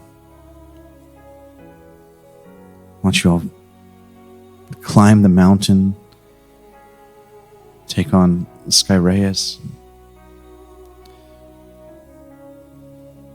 I want to help. And I don't know if this is supposed to go away with my understanding or not, but I want to get out and adventure, explore, and do things. This is not the life of an Aexir Prime. It's not. We are meant to be pillars of society. We don't adventure. We don't take risks. Mainly because we already know the outcome of them all. We're living proof of a god. We're living proof of a system that works. We're living proof. And they want to put it on a pedestal and keep it there, even though it has feelings and wants and needs and desires. Who knows? Maybe when the time comes to return to Avellium, I'll try to live as just a normal Aexir, not a prime at all. I don't know. It all depends. If I can step outside of this, I can feel the directional energy of it. I can point you in the right direction. I didn't feel it at all, but it's there. It's there, and if I can just get space, maybe I can really feel where it comes from. Where time comes from? Where the energy, the time energy that I'm pulling from, I can get a directional pull from it. I feel it from the, she kind of gestures to the shard of the uneath. I feel it from here, strong. I feel if I was to step outside, away from this, I might be able to feel where the time is coming from. When we were on the roof yesterday, and you came out, did you feel it then? No, I didn't. It's almost like I made a connection with it because I tried to do something. See, I was hoping you'd be able to tell me direction there, and I can point the pieces together. This might be a really dumb idea. I'm gonna pull out. Well, actually, let me roll an intelligence check to see if even I would go here. Can I do that? Sure. Let me roll a character decision die. Let's the One. Is this, So what is the idea you're trying to leap for here? Okay, so part of this is Alex's fault because he kept asking about that fucking heart. That heart is from a lich from a different time, Yeah. Okay. and it was in its own little dimensional It's in this little box. place, and it's in a box, like a lead box right now, which would be hard to find. It would be okay. I'm following. Too bad Rona's not. So whatever. Was it a 1? It's a crit fail. Yes! We put that Even energy into if the she world. pulled from that's not a source of Kymaticus' energy. Yeah, but it's That a source of is- time, it I could- think. Could be. So that's what I was I thinking. still like this idea. I don't like it, but I think it's the idea. So, if you let me outside just for a moment, I can feel it. I went outside the other day. Xerxes can tell you. Oh, you asking permission? I cannot do what you please.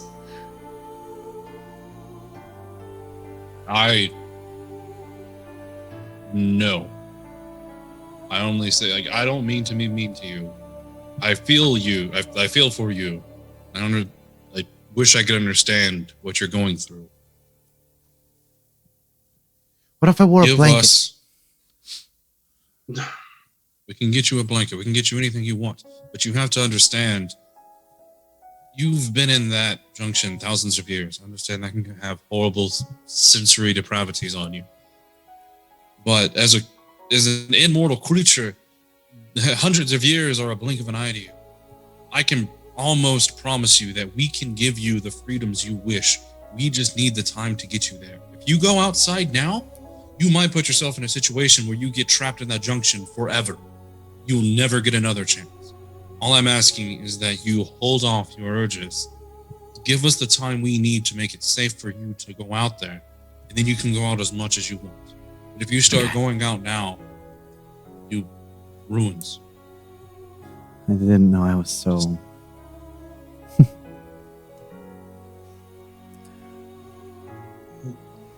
I mean, but A lot of... you went out with Cerseus the other day, you said.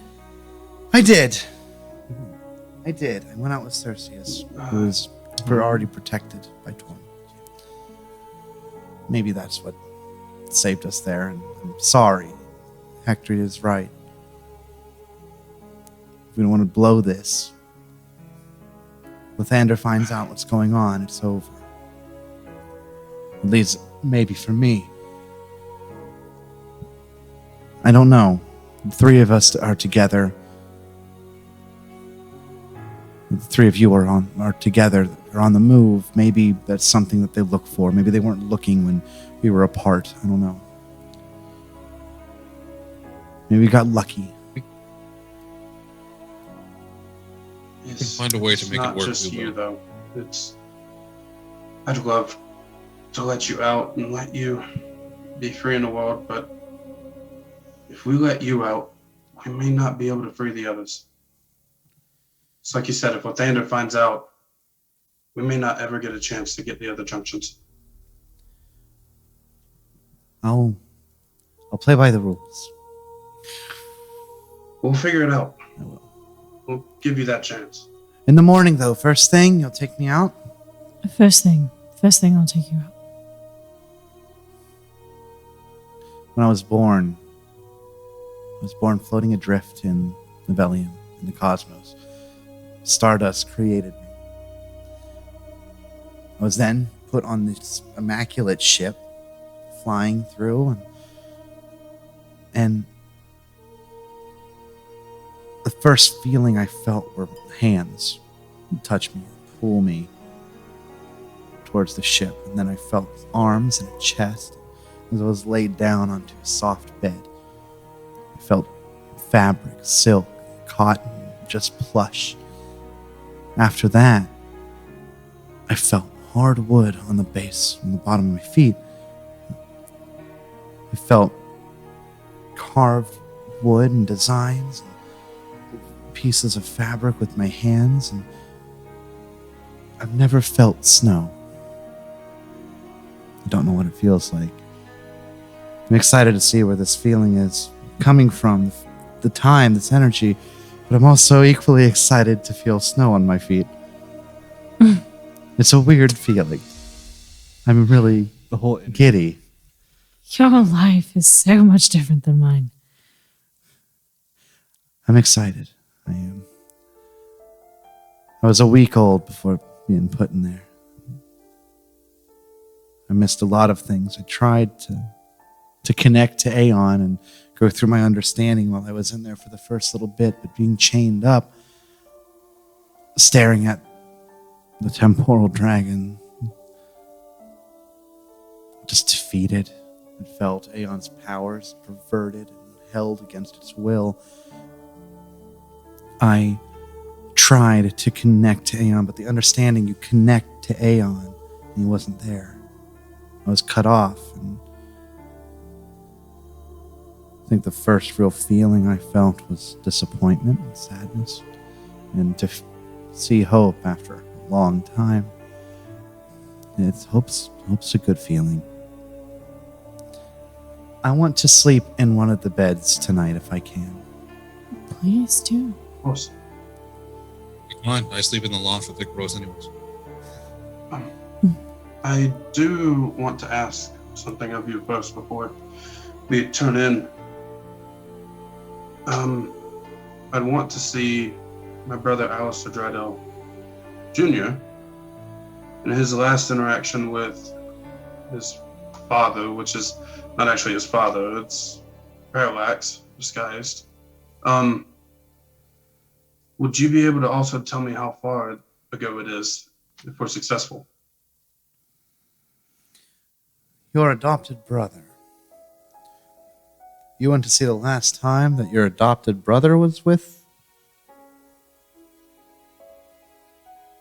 One more With time, the Tyler? fake King Drydell. The last time, so this could be like a day ago.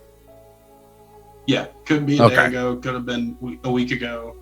I don't Making know if sure. I don't know if he doesn't even talk to his father anymore, and he is too busy running things or something. She closes her eyes, holds out.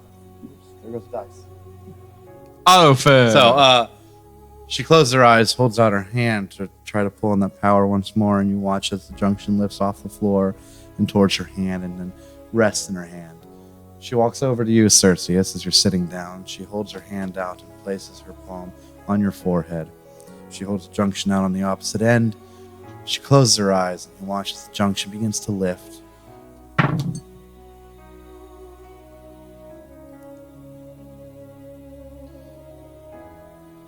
And your eyes roll back in your head as this quick vision, this brief vision does take place.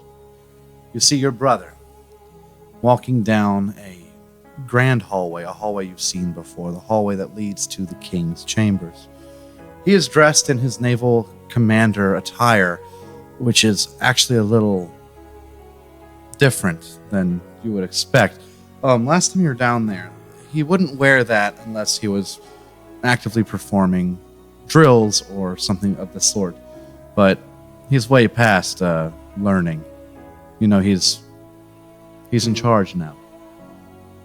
So he's walking down this hallway with the helmet under his left arm, and as he approaches this door, there's a servant, or not a guard, but definitely it's a servant on the outside that looks to him. You hear Alistair say, "Is he awake?"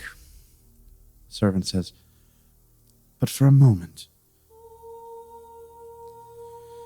I must speak with him."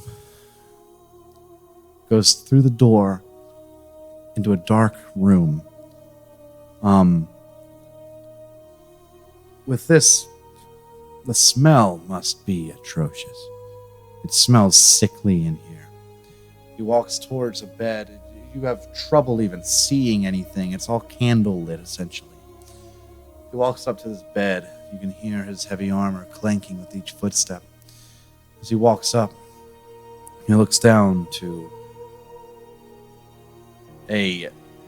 just a faded version of King Aleister Drydell.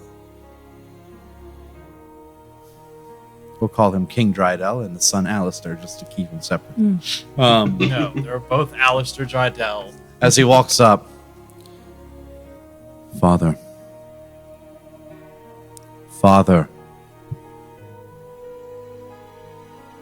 You look at the man in the bed, and he's just tired, eyes kind of closed. He starts to mumble something. You can't make out what it is. And Alistair reaches his hand down, kind of shakes the shoulder of his father. Father.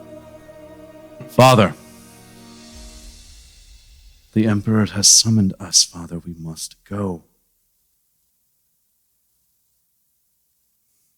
You hear that servant kind of start to walk in. Alistair kind of send a message to the capital and tell them that King Drydell is not well. Bed rest still recommended. You hear the servant kind of speak. Excuse me if it's out of line, but what is wrong with him? He's been this way for years, and we thought he might be getting better, but every day he sleeps the majority of it, and I know.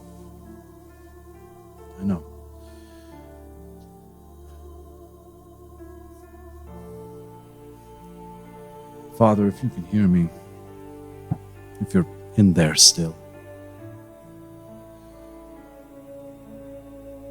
People need a leader. We need a leader. And I fear that you're not even you anymore.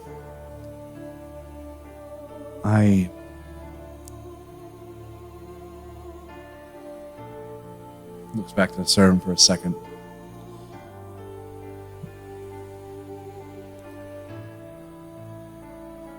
I enacted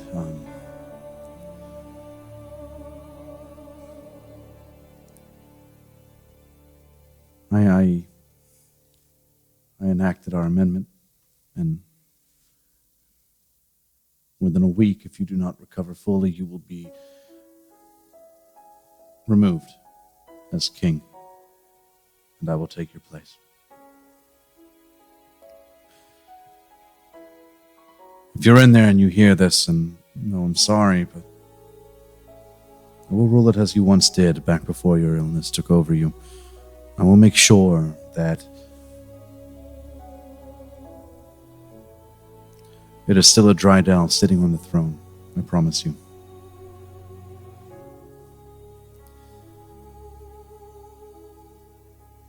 Sorry, Father. Turns, looks to the servant. Just make sure he has what he needs. He keeps on asking. Did we have, who was the last one to visit him? The servant speaks up. This time we had it was a cleric, Shantea, it looks like. Right. And still nothing with that one. Nothing. Any news of that doctor in Pradesh? Any news of him? He got out of jail recently. No. Missing again. Missing. All right. I'm out of options. In a week's time, I take control.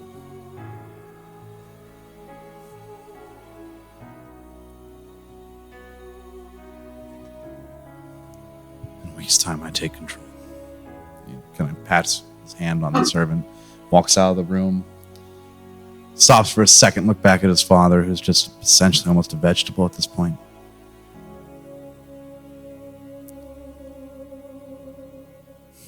Nods and leaves. And that is your vision. Okay, did I get any sense of like how long ago it was, or did they say a day? And like, I know you didn't say it in the wording, so. Have I told you guys specific times before? No. Yeah, you have no idea. Unless we could Okay. specifically see Um, in it. a week. There's no telling how long that interaction was. Rona, I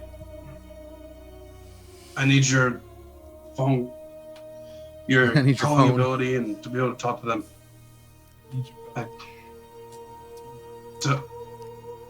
Oh, you want to speak to them directly? Yeah, I wish we had more time. I'd rather not give it away so soon, but Alice is going to take over the throne in a week, and I'm scared something may happen to him before that goes through. He said a week, but I don't know how long ago that was, so it could be today, tomorrow. What's the approximate time and where you're from? I don't want to appear to him in the middle of the night like some ghost. That Cerseus wouldn't. Well, I mean, And this so is we're what you in- could be. So you guys stopped when it was someone's going down to build this up. So it's most likely around 7, right? So He's probably if an we're- hour ahead, maybe. if we're kind of going by time zones, yeah, I'd say it's like an hour ahead. Okay, so he's probably still up. I like the idea that Rona shows up and goes to Christmas. I mean, Eve, what like, do you guys think? this He's is what you could be, and then You He's plan on on his telling dad. him. His dad's a vegetable, and we don't have time. But I'm scared something may happen to him if he tries to take the throne from Drydell, or fake Drydell. I guess the kind of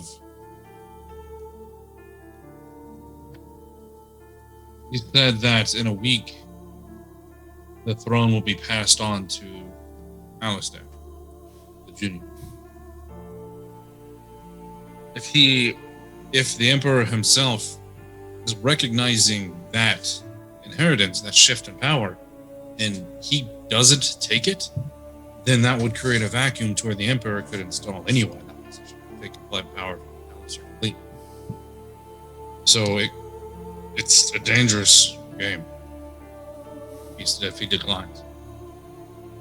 I don't think he'll decline. It's just I think something may happen to him, and We're Parallax trying may to have a warn hand him. in who goes in. So you just like to warn him that someone might come after him. Yes. Do you plan But on I'd also telling like him to tell him anything about about his father. Parallax? Or? I'd like to tell him about his father, so his father doesn't magically get better either, and stay in the throne. That would be a hard conversation to make.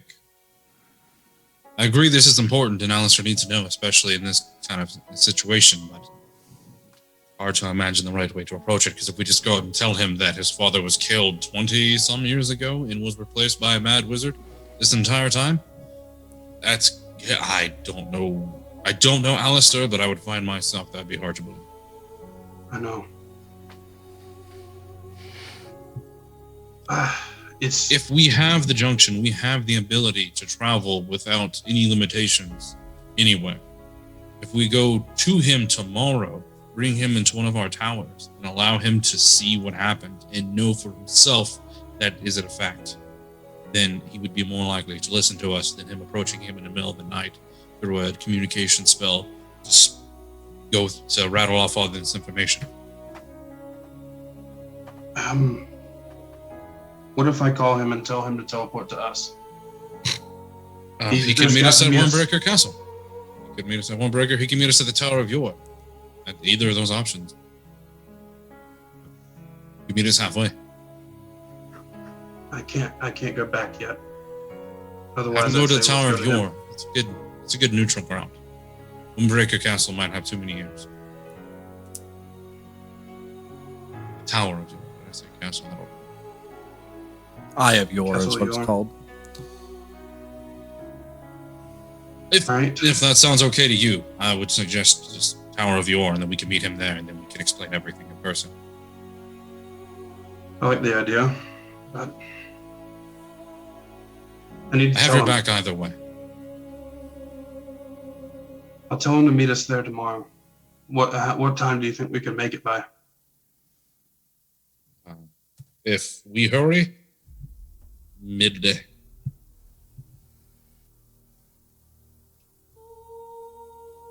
All right. I would have to stay behind with Abe.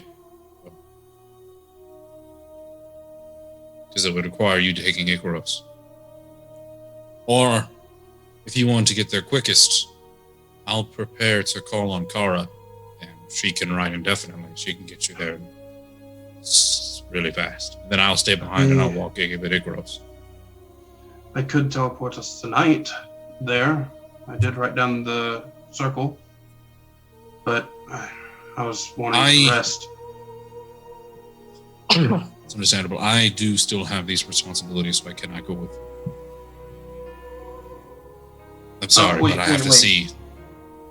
Castle Yore, is that not where we're headed tomorrow? No, No, you're we're heading heading to to Castle Wormbreaker. Wormbreaker. Tower of Yore is the one that we went to that's like, yeah. That's the staging location where Rona bibbidi-bobbidi-booed all over. Yeah. All over Yeah. old boy, and he went, Yeah. I'm back, baby! Yeah, it's where you cured Ashanga. Yeah. He went, we need to have a talk, and we ended a session there. Yeah. But Got it. I have to go to Wormbreaker Castle. That's where we're traveling to right now. And to tell him, it's like, hey, you got all these weirdos that are about to walk through your lands. Also, solved your problem. Give me my troops. Him and I can go on a walk tomorrow. Or we can discuss with him after we do a Wormbreaker. But I think he could teleport there. Very good. He's the son of a king. His retinue would be very resourceful. All right. We can make it there by midday. I believe so. You are going to have... We can't travel with Abe the way he is. We'd have to fly.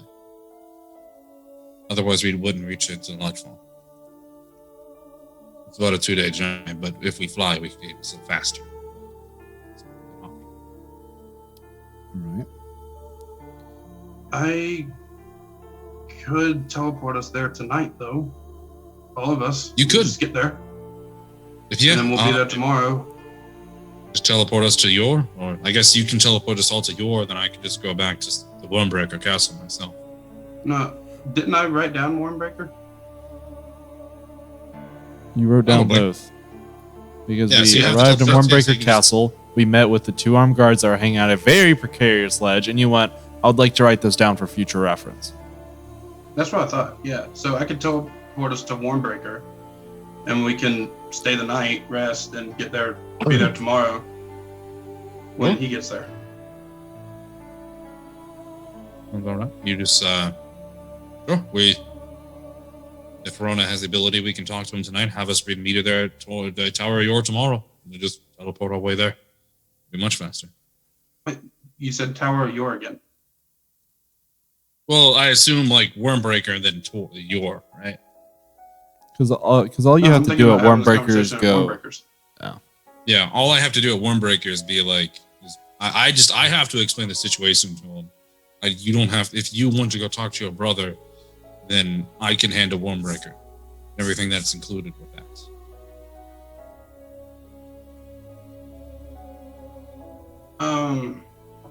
let's just handle your stuff first. Get it over with, and then we'll talk to him tomorrow again and tell him where to teleport. All right. We can decide after we've worked it out with Wormbreaker. No. I don't mean to separate myself teleporting. from what you would like. I just that I have a time crunch with these people. They're waiting for me. I'd like to have all of us there though. About teleporting to Wormbreaker, I could do that right now. Get us there tonight. But do you think we'd have a place to stay? Let's go there tomorrow so that way Xasha could enjoy being trapped in. Said she'd like to sleep in a bed, and I'd like to see that.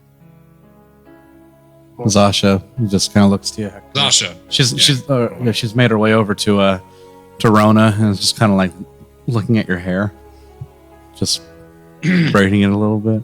Ah, yes. And That's so good. when you say that, Hector, she looks up. Thank you, Hector.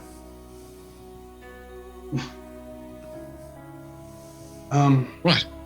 Let's at least call Alistair and discuss with him and see what timelines or what. I'll tell him that I have something to tell him. Oh, get out Tomorrow. of your way. She backs up.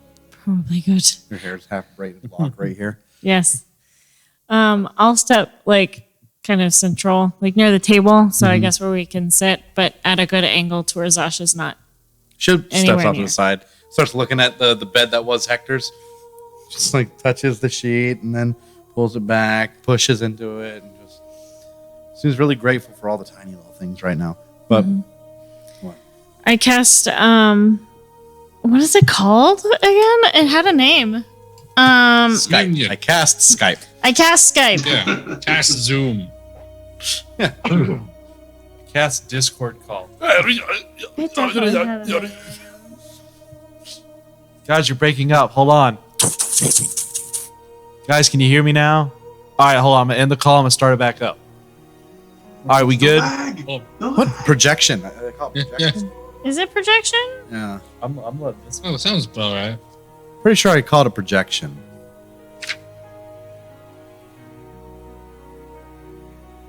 I feel like John wrote it down for sure. Oh, I wrote it down. I was just seeing if I was giving Cassie her moment for her notes, because she's also a resident note taker. I just write down every Yes, single thing. projection. It lasts 5 minutes. All right, you cast projection Yes. on Prince/King Aleister Drydell II. And I'm pretty sure I messaged with him one time. Like I sent a message to him once. You did. Also, You did. because he was at the original meeting when we were discussing everything with the Emperor. You weren't in that meeting though. She wasn't in that meeting, right? It was only Hector What? and Cerseus that were in that meeting, right? Or was No, everyone? Everybody was in that. Everyone I was. just didn't know the stepbrother was in that meeting. I thought it was just Kato. Oh, yeah. Yes, you've seen him before. Yeah. Anyways, Okay, cool, that's cool. probably why we let you message him in the first place. Probably last it time. has So to here we be are, of it. back to here. So you So much lore. cast projection.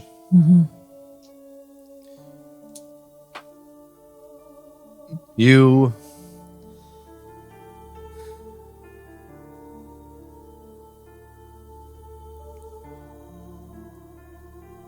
after a moment of casting a spell, and then a vision starts to take place in front of you as you see the armored Aleister Drydell II walking down the hallway, seemingly kind of turning in for the night. He's walking down, he's still kind of suited up in armor. He looks ahead and sees you, but beside you, Hector and Cerseus.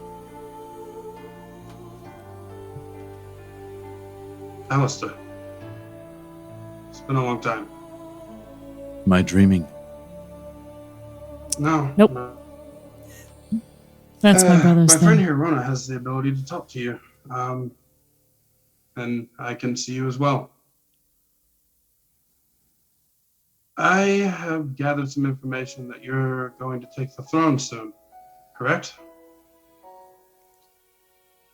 It happened today. I'm King You've taken H.O.P.L.I.T.E.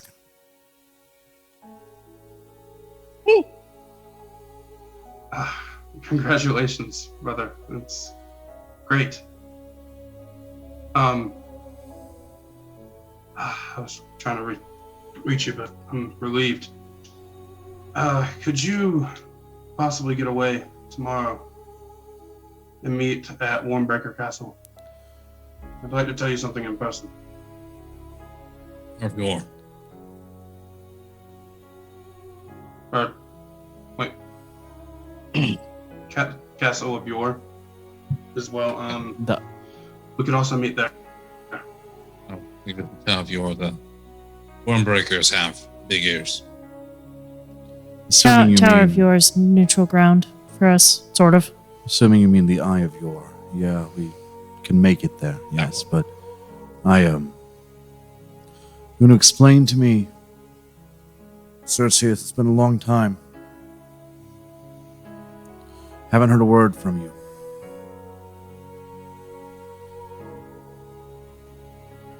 Dealing with I've been father, scared. dealing with him and everything. The brother I grew up with. You left already the first time. When I saw you at that meeting in Amaranth forever ago, I really thought maybe there'd be some form of coming back. Still, this is the first time.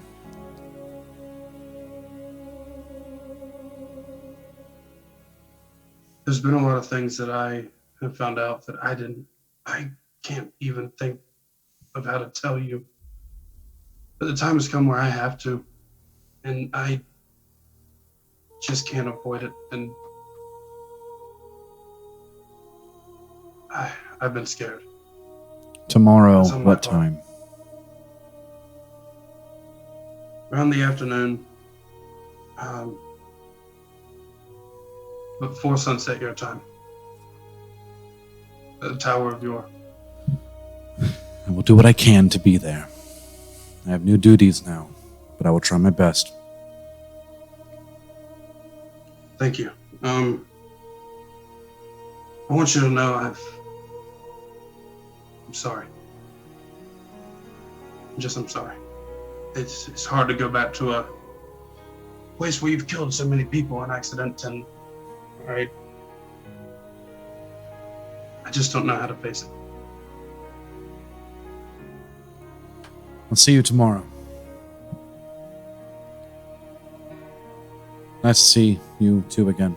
Looks to you and Hector. Just gives you kind of a nod. Dwight just... He steps back and the vision kind of goes with him and he's like, how do I get out? How do I end the call? The task force disappeared. Help me out here. We can I got it. I like to imagine he couldn't leave the Zoom meeting until the person hosting it ended it. He was like, Trying to run down the hallway and it follows him. He starts getting in bed. "Stop following me!" You have this moment, or Cerseus, you have this moment with your brother. He does seem a little upset, but In he agreed. character. He agreed to your Sorry, go ahead. he agreed to your meeting. But continue. In game, he's just gonna drop his head and be like, he said, "It's nice to see you two." And he's sad. He really is. But he's gonna just look to Rana. Thank you. Of course, I knew anytime. this is tough. I didn't think it'd be this tough.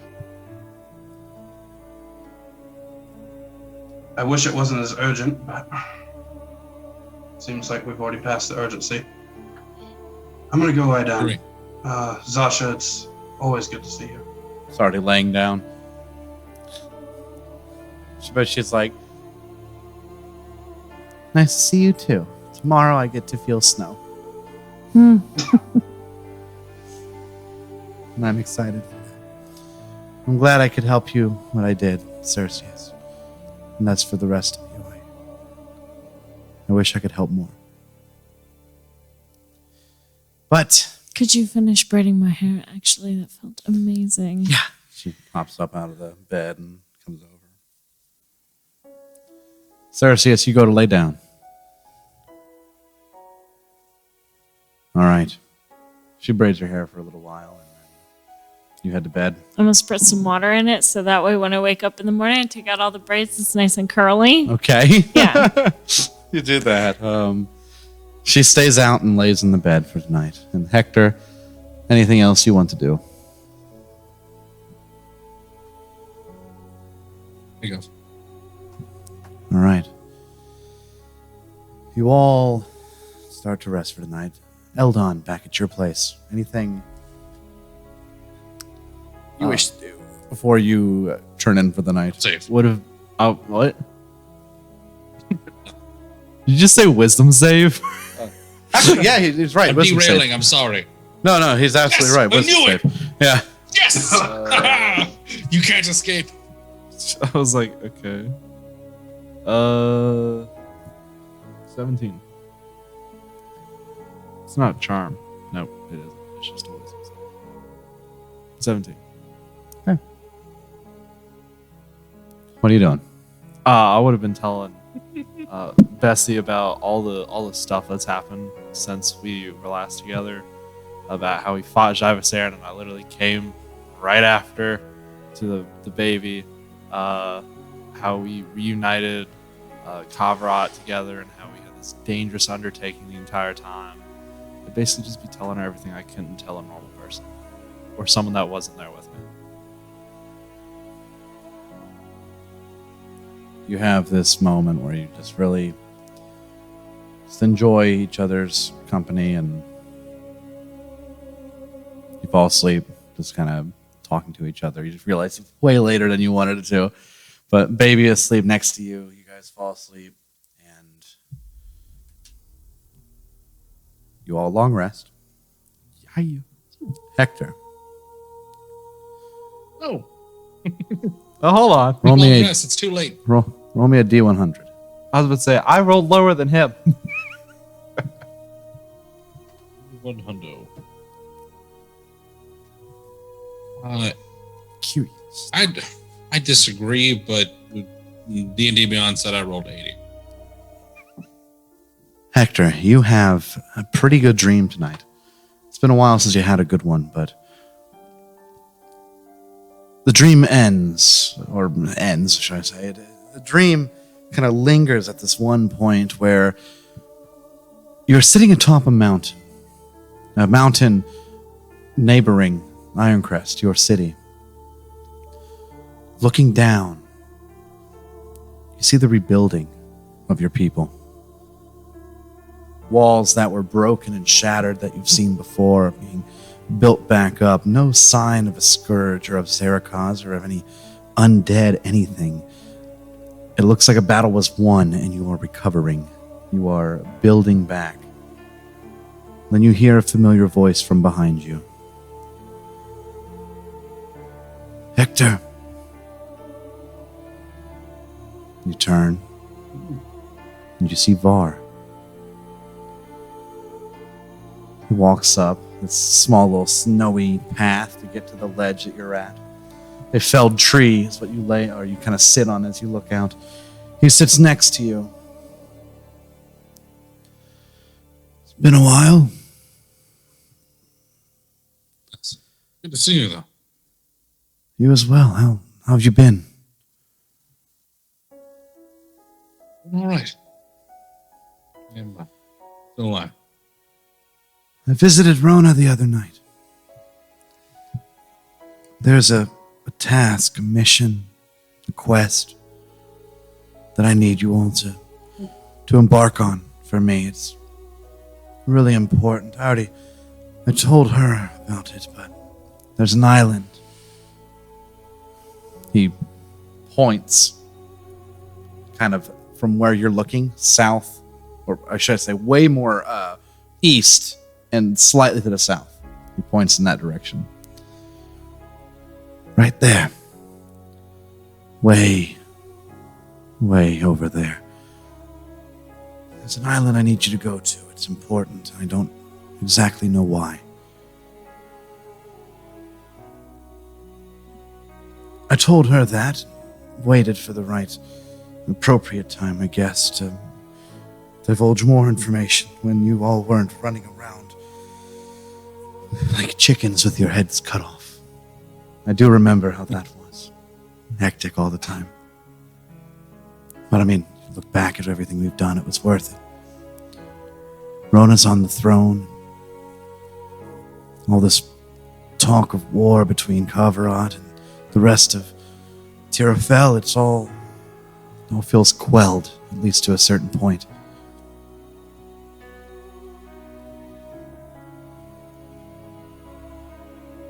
I wanted to visit you because I haven't forgot about the hoplites, and really I know I've left my physical body and I'm no longer there, but I am still a hoplite. And I want to help. I want to help. I can't tell you exactly where he is on the physical plane, but I can feel him and he's having a dream. And I can put you there if you would like me to. Godbreaker. If you would like to have a chance speak with him without parallax there, such as the time when we were in the forest, or hell, any time, really. I can put you there. It'll feel weird for you, though. It's going to feel like you're connected to me in a weird way. But I will be able to feel your thoughts and emotions, and if you would wish to alter the state of his dream, we could do that.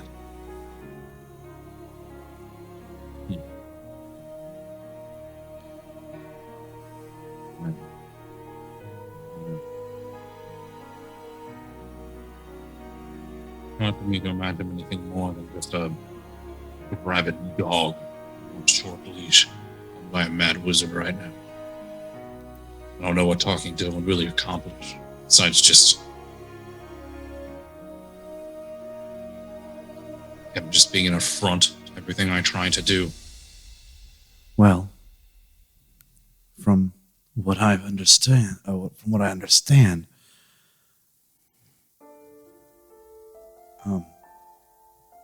he's always shut you off. But with me by your side, he won't be able to speak if you don't want him to.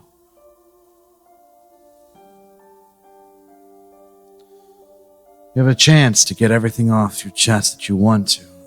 I don't think of it mainly for how to benefit him. I think of it mainly to benefit you.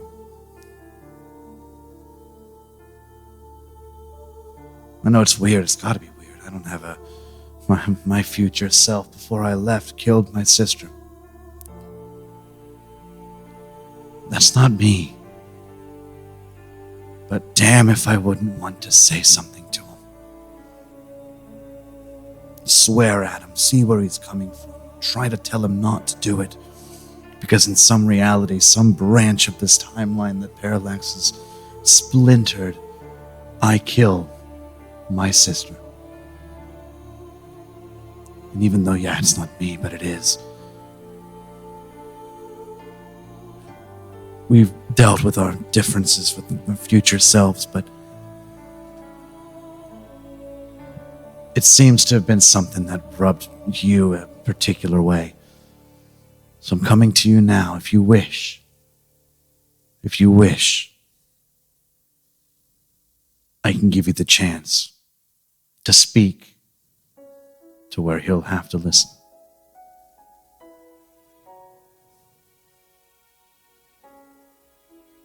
All right.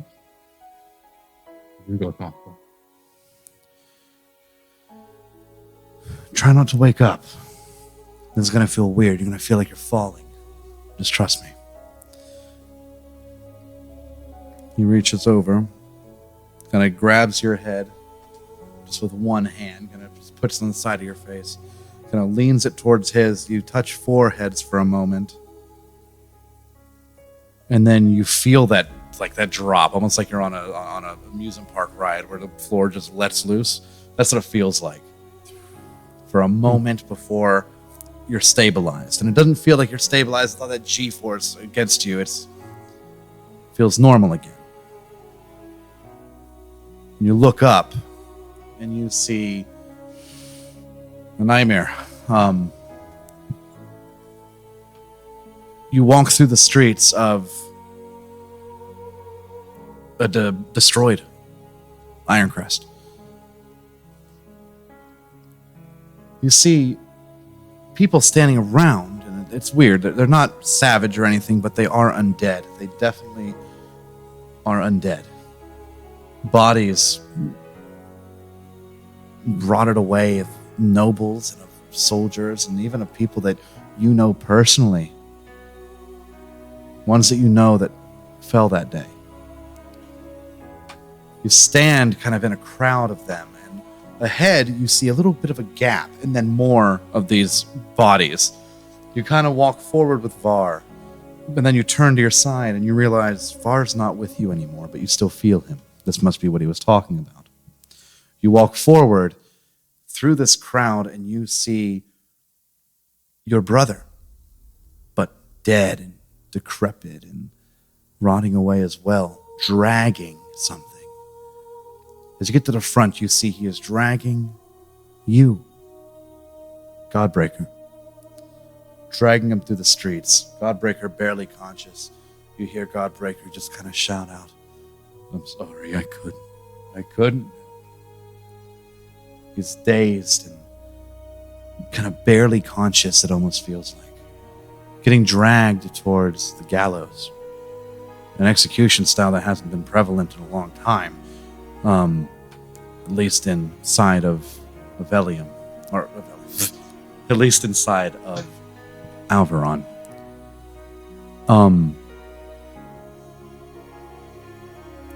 As he's being dragged, what do? You have Var on your side. Right now, the two of you are practically one. What you wish to do to this dream, I will treat it as we do with any other dream effect. So, what do you wish to do? I will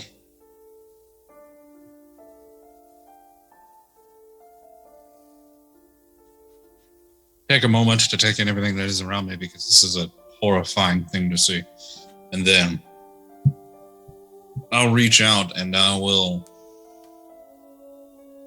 start walking towards Godbreaker. When I get closer, I'll dismiss Tarkus, so Godbreaker just hits the ground. And I'll try to walk up to him. And I'll reach my hand down to him. Just, on your feet, Hector. All right. Var must have grown in power since you've last been with them. Because it was as easy as you've said it. You walk up, you tell your brother, Tarkus, to drop Hector's foot. You stand over him. Hector looks up to you after the words come out of your mouth. Not you. No, not you. Just do it. Just do it already.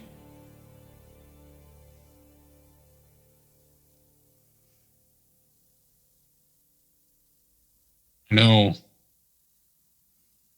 Fate has pitted us against each other. But we're the last two that should be enemies. I don't want to fight you anymore.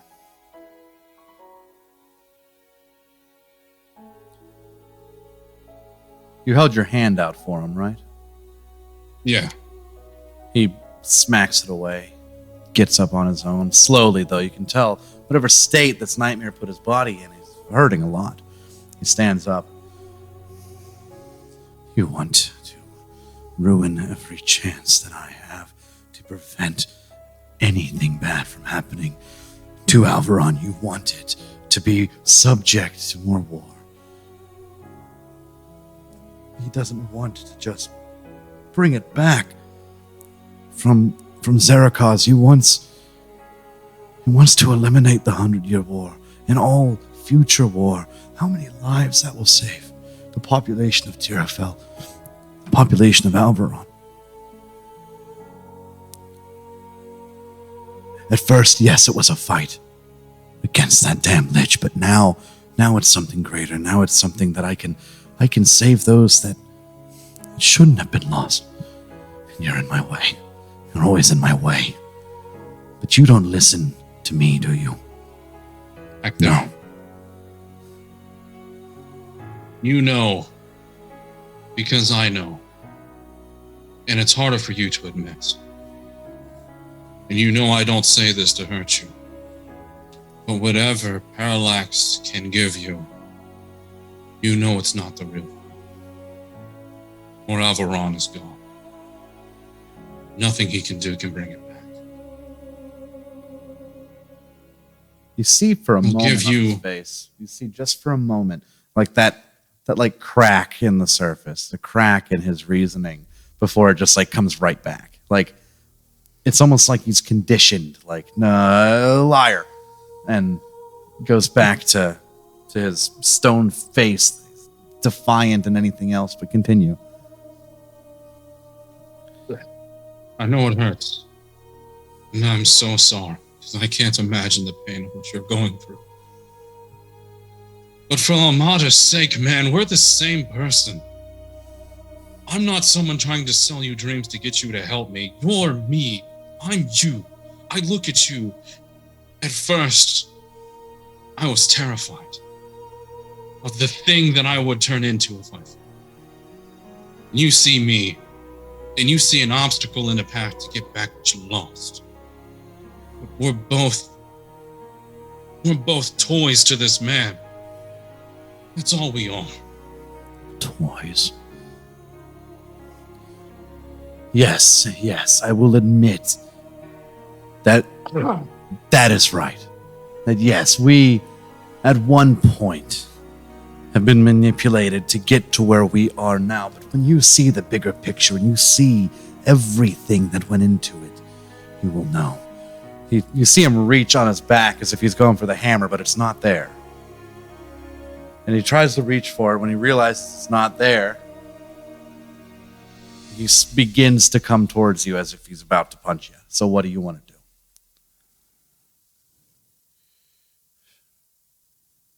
I feel like I would know what he was going through. Yes, you would. And- Yeah, you do the same thing with your halberd. You know exactly what he's going for. He's going for a weapon, so you would see that, and then when he realizes it's not I would there, he know. starts to come towards you. So yeah, He's what would you like to do? aggressive. Yes. He seems a little upset and angry by being told facts. So, By Hector specifically. Yeah. Not just anybody, but by Hector. but you can tell though, and I you've, would like you've to seen try- this real quick. You've seen this before when Yeah.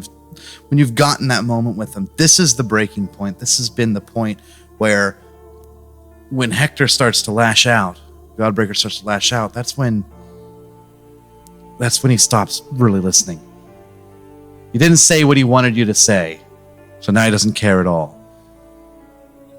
And now he's moving to do the same thing he has in the past and attack, lash out. So what would you like to do? I'm going to do something that Hector never would have done before. I'm going to walk towards him the same way. And I'm going to hug him. And I'm going to make it to where he cannot break my embrace. Like he could try to grapple, but my arms would be, I'm basically like two iron rods around him. Like when I have like one up here, one under the other arm, and I'm just like, I got him. He's not going anywhere. As you do that, roll me a persuasion check with advantage.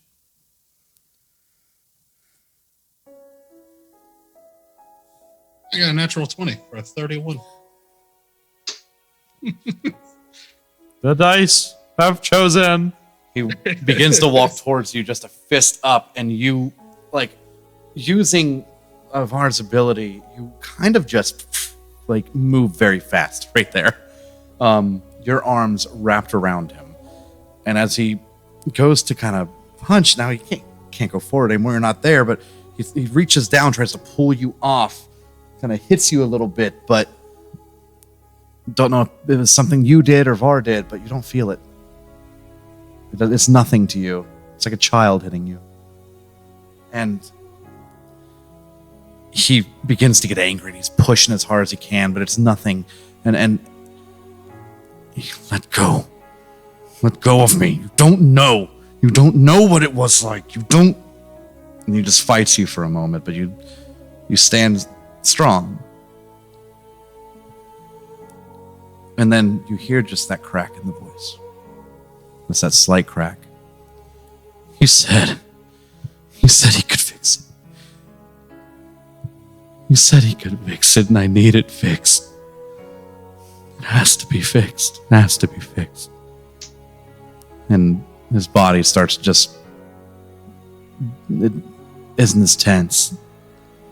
It starts to loosen up, and you feel the weight of Godbreaker as he just kind of collapses.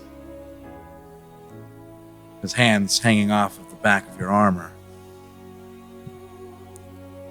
And then you hear it, just the tiniest sob.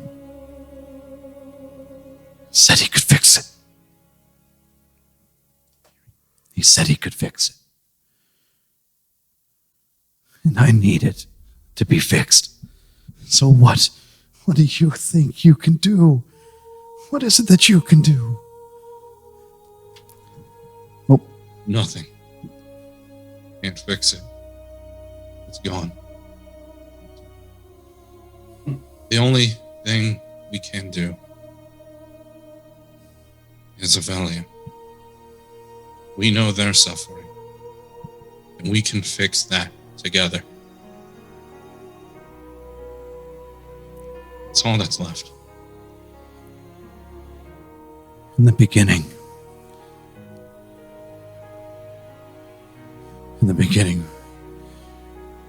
there was a lie that Avellium was a different path. Avellium was supposed to be what would happen if we used Kymaticus.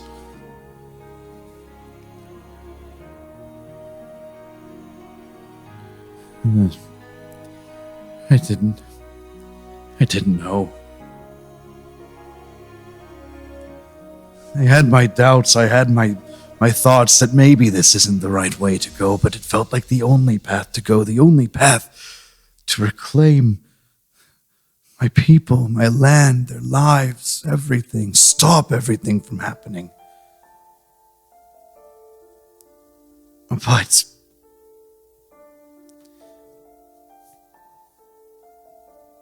he tries to push away, not in an angry way, but do you let him? Yeah, if he's like calm down, it's gentle, I'll break it. Are you calm? Yeah. He, It's the I need space. he kind of gently pushes you back and looks to you. I'm too far gone, though. I can't undo what I have done. I've murdered angels. I've ruined lives. I have to. What is it I can do now besides follow him? I have nothing left anymore. Cerseus, Saren, Keijo, they're gone now. And Ironcrest still dead and gone. You over here always telling me that I need to do it different, and if I do it different, he'll make me gone too. And there will not be... I don't think there will be an Avellium if I leave too. But I don't know what that means for him. I don't know what that leaves him with. I don't know. What? You see him collect himself for a second and look to you. What? What would you do? What would you do?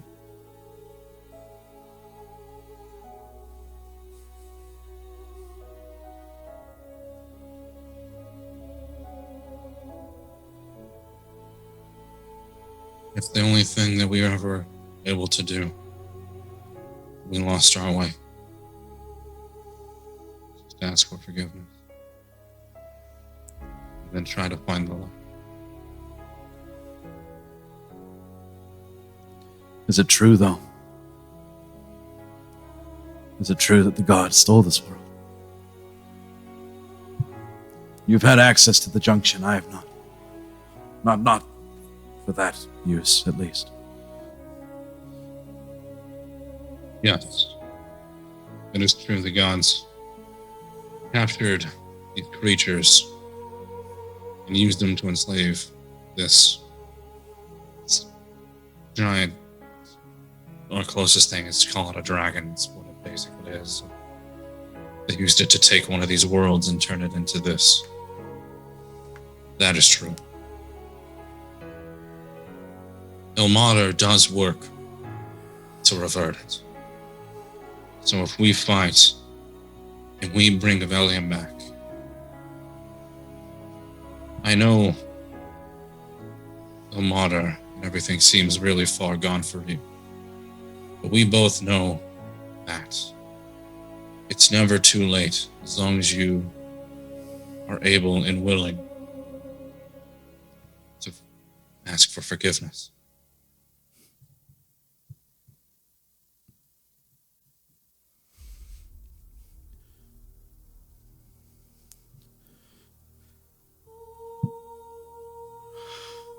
Okay. I fought you every turn.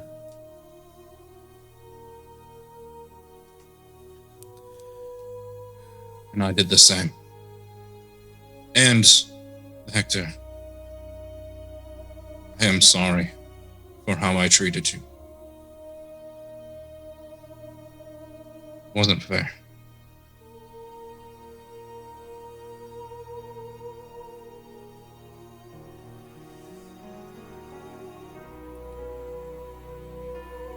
I am sorry.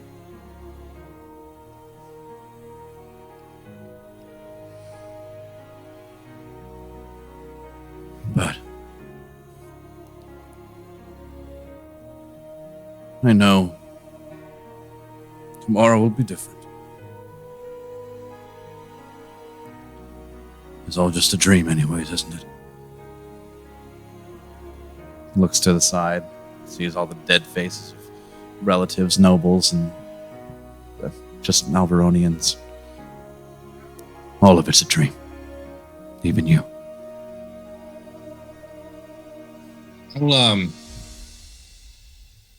I'll tell him. It is. It is just a dream. But it doesn't have to be this.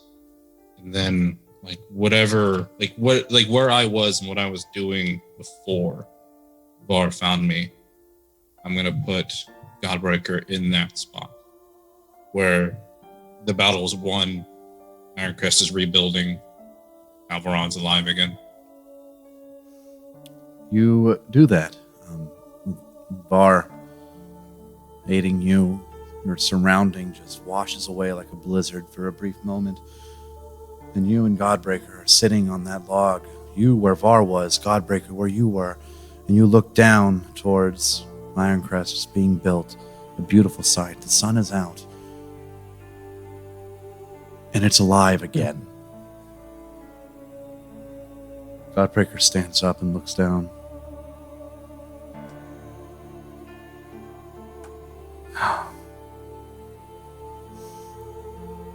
How? I went and I failed. I went there and I died and I failed. And Father, you know what happens to Father, don't you? I actually watched you fight. I saw what happens. That broke me. It did. I went to Emerith after that, drunk out of my mind. I was losing my friends. Everyone.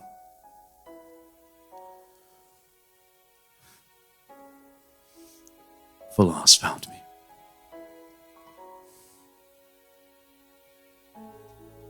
Started off as a lie. But after I've done enough to where I can't reverse it, it's like a manipulation tactic almost. He blamed it on me. I can't go back and fix this. You've already done this. You did this. And I did. It was me.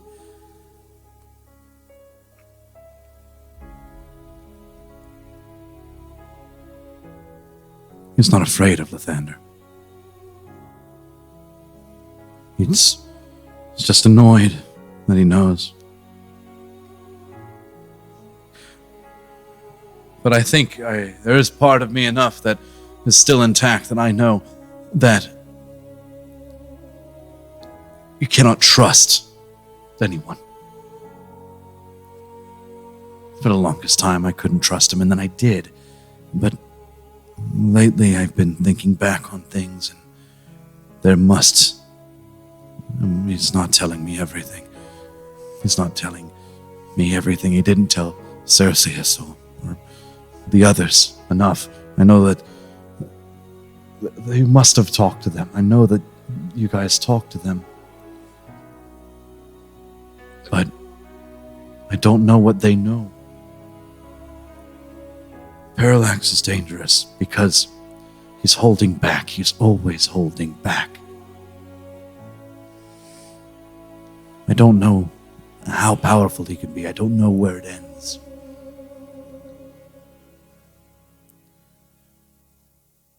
You promise me we will get our people back.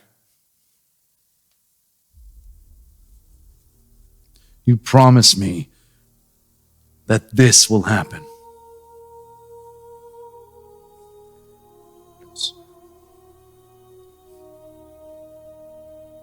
I'll either see it through or I'll die there.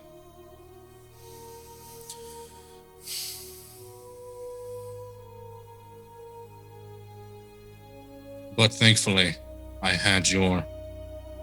saw what you went through, and I was able to prepare. So one of us had to fail for the other to succeed.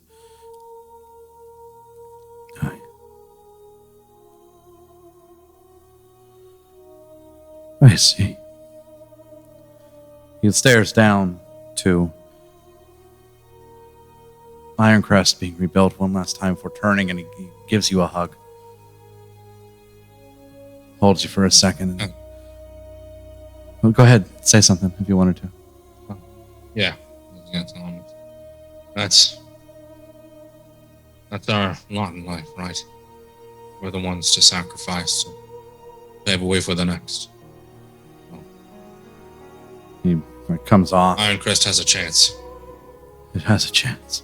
He looks down, and whether it's Var's magic or you just subconsciously doing it, and you look down, the both of you look upon an Ironcrest fixed, rebuilt, alive again. When we meet again,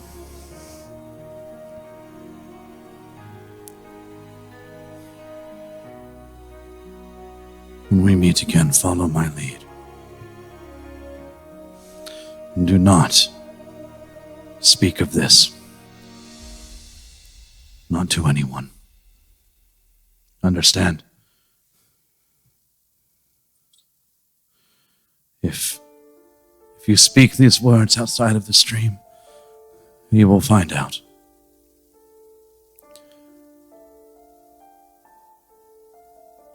Do not contact me outside. And through everything we've been through, I look to you right now and I ask you to trust me.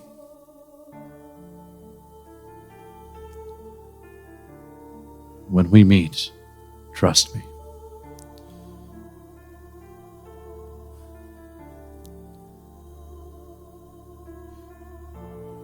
You hear in your head, Var, are you ready to go?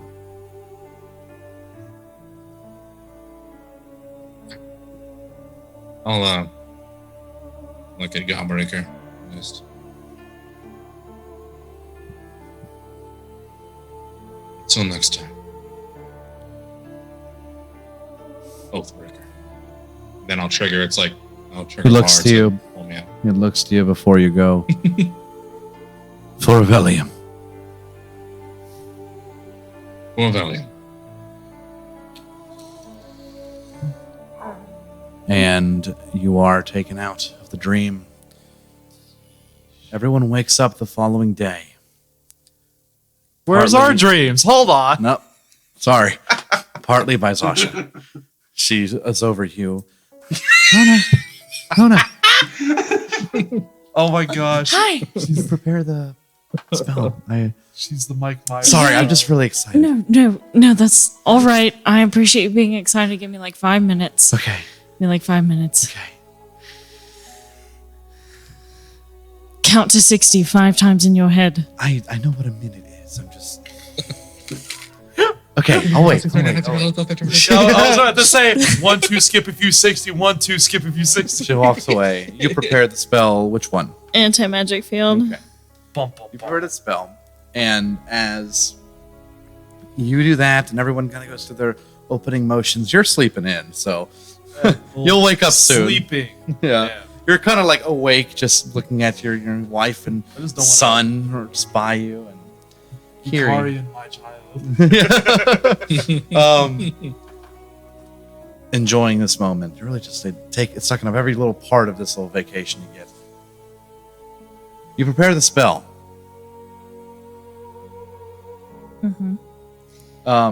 Hector, you keep these things to yourself for now, or do you wish to speak about them? Guys, I had the craziest dream. You know, You'll never believe I it. keep my promise. Yeah. I became my the dream promise lord. to future Hector. Oh, But and I would one- assume that, like, no, go ahead. Sorry. I was thinking it would be kind of plainly obvious that, like, a lot of Hector definitely shows, like, his burdens, and it would definitely look like he was alleviated. At least you can tell he's, like, a little lighter. Yeah. Hector seems to be in a good mood. But last thing that you saw before you woke up, Hector, was when Var pointed that island to you, or he pointed in that direction. You woke up, and the last vision you had as you were being pulled out of that dream, essentially, you're like shifted away from Var. The last thing you see is an island shrouded in fog, and Var's voice just briefly. Find it. Seek it out. And then you wake up. So, just a thing for later. But as everyone is up, are you ready? She's So, standing by the door, just. so you should know that I have never cast this before. Okay, that's fine. Okay. So maybe wait in here so I know it works. Go ahead. Okay. You open up the door. Yep. I And you will cast it just outside. just to where I don't want to cast it on the temple. So it's a 10-foot radius, I believe. Okay. Yeah, and concentration up to an hour. Yeah. So I'll do that. You cast it there, and then the moment that it kind of appears, it does have a little bit of a glow to it, like a purplish effect to it, that anti-magic effect. And, she runs out into it and just like jumps in the snow. You watch like her just kind of like really, she feels in tune. She turns to you. I feel it. In anti-magic, I can feel it so much better. That's super weird. I could feel the shard on the inside, like pulling to me, and it's a different feeling than the time. And I can feel the time calling to me. She turns, facing east. She cocks her head. It's so faint. It's I'm gonna so- like put so my faint. arm around her waist. This is on me. We can walk. She walks forward. So faint. It's like a. It's like.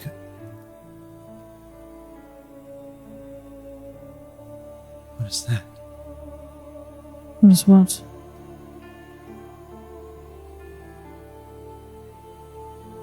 Parallax is here. You feel the ground quake as the time has come Shoot. for the next junction point. Oh. Meant to be within this pass between Wormbreaker and Skyraeus. You found it. Oops. So that is where we're gonna leave off. Cool. Oh, good luck, guys. I'm not there. Good luck. You're down a fighter. Round 4? Great. Round 4. That was good. So, wow, what a long one too. But Wish you guys the best. Round 2, Good. Parallax. Bring it on. I got my Yeah, good luck, Tyler. There's no fighter there to soak up all the damage. That's cool. I have a Horn of Valhalla, so I can just have like that'll be my wall of flesh.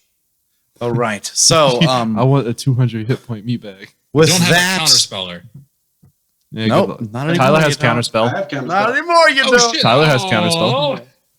But anyways, Yeah. anyways, I anyways. changed it. Hell With that, we hope you enjoyed your time here with us, Traveler. I think everyone did here. This was a fun session.